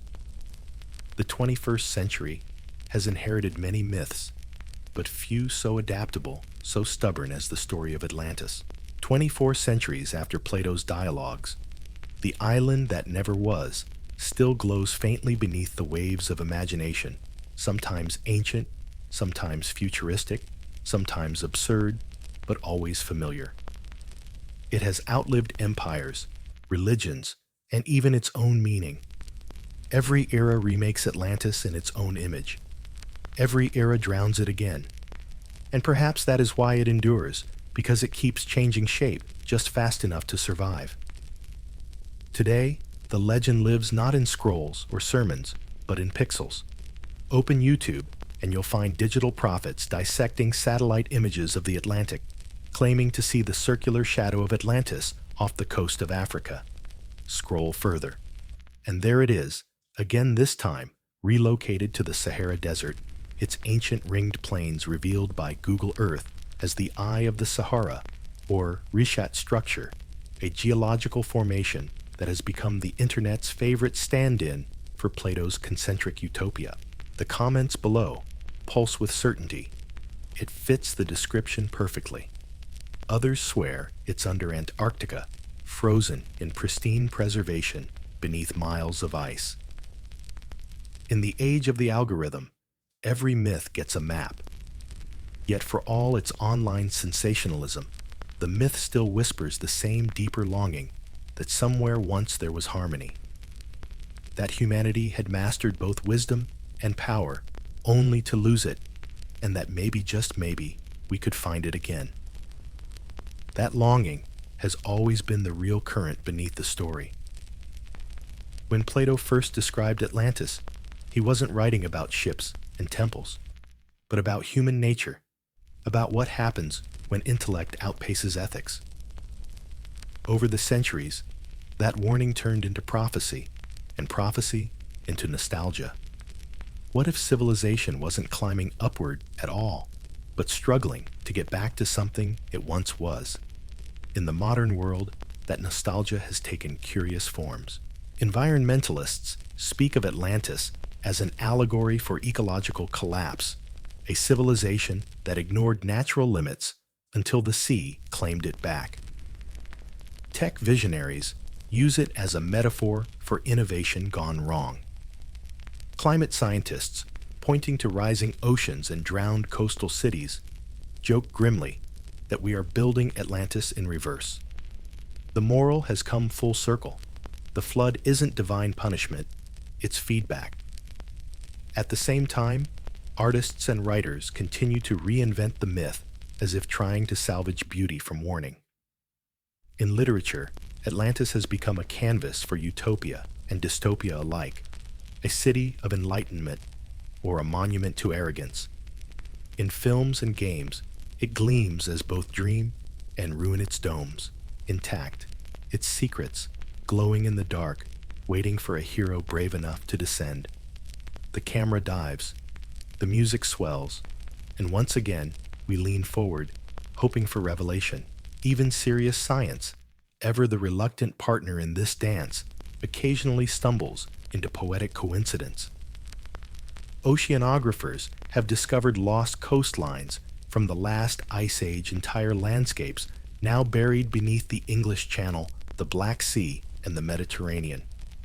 Archaeologists find stone tools and hearths beneath silt layers 12,000 years old, the exact era Plato claimed for Atlantis' demise. None of it proves the myth, but all of it hums with its resonance, the idea that human memory is older and water less forgiving than we like to admit. But what's most striking today is how the story has transcended belief entirely. People no longer need to argue whether Atlantis existed. The question has become almost irrelevant. The island now belongs to the collective vocabulary of imagination, our shorthand for lost perfection, our cultural metaphor for the edge between brilliance and self-destruction. In classrooms, Plato's tale is taught as allegory. In films, it's reimagined as science fiction. In spiritual retreats, it's invoked as memory. In memes, it's reduced to a joke about aliens and Wi-Fi crystals. Yet through all these transformations, the same pulse runs underneath the ache for balance. The hope that humanity might somehow rediscover a wiser version of itself, one that doesn't keep washing away its own achievements with the tide. It's worth remembering that Plato never finished the story. His dialogue, Critias, ends mid-sentence, the destruction of Atlantis forever suspended between thought and silence. Scholars have debated, why was it unfinished? Or did he deliberately stop there, letting the absence itself become the ending? Maybe he understood something, that every later retelling has forgotten that the power of Atlantis lies in its incompletion. The city never resurfaces because it was never meant to. The moment it becomes concrete, it stops being useful. Each generation needs its own half-submerged version of the myth. For the Victorians, it was a vanished empire of science. For the Theosophists, a spiritual Eden. For the Cold War, a warning. For the digital age, a mystery just out of focus. The island survives because it is forever sinking. And yet beneath all the skepticism and spectacle, there remains a strange tenderness in the way we keep returning to it. The story has become a kind of global lullaby, a tale of loss we tell ourselves to make the chaos of history feel cyclical, purposeful. Atlantis assures us that even ruin has pattern, that collapse can be redeemed by memory. What was lost, as Edgar Cayce once murmured, shall be found again, not beneath the sea, but within the heart of man. That idea, sentimental though it sounds, has gained new poignancy in an era of climate anxiety and existential fatigue. We are, in a sense, living inside Plato's parable, the children of a civilization dazzlingly clever and perilously unwise, testing the limits of our dominion over nature. The flood we fear is no longer mythic, it's mathematical. Yet the story persists, because it still offers hope. If hubris caused the fall, then humility might bring rebirth. Perhaps that's why when sea levels rise, or glaciers collapse, the name Atlantis appears again in headlines, half in jest, half in resignation. It's our cultural shorthand for loss, a single word heavy with all the drowned possibilities of human history. But there's another reason we keep it alive, because the image is beautiful. The marble towers glowing under green water, the fish gliding through sunken colonnades, the sense that time, like the tide, can never quite erase what mattered. In that beauty, tragedy softens into peace. The lost city becomes not a caution, but a comfort proof that even when we fall, the world remembers us in some shimmering form. Maybe that's the real legacy of Atlantis, not as warning nor prophecy, but as elegy. A song about impermanence disguised as adventure. A reminder that perfection by nature cannot last, that all civilizations, no matter how advanced, are temporary architectures built against an infinite sea. And yet, in imagining its survival beneath the waves, we cheat death just a little. We turn catastrophe into continuity, ruin into reflection. The city is gone, but the story endures. Like bubbles rising from the deep, it keeps surfacing, glinting for a moment, before fading again into the dark. So if one day you stand by the ocean and feel that strange pull, the hush of wind that sounds like memory, the shimmer on the horizon that looks almost architectural, perhaps you're hearing the echo that's followed us for millennia, the ghost of a perfect world, reminding us that we once dreamed of balance and that the dream, like the tide, always returns. Because in the end, Atlantis was never about an island. It was about us, the dreamers, the builders, the ones who keep reaching for the light even as the water rises. And perhaps, somewhere deep within the mind's quiet sea, it still waits, ringed in gold and silence, unbroken, undrowned, patient, for the day we finally learn how to stay afloat. Completed.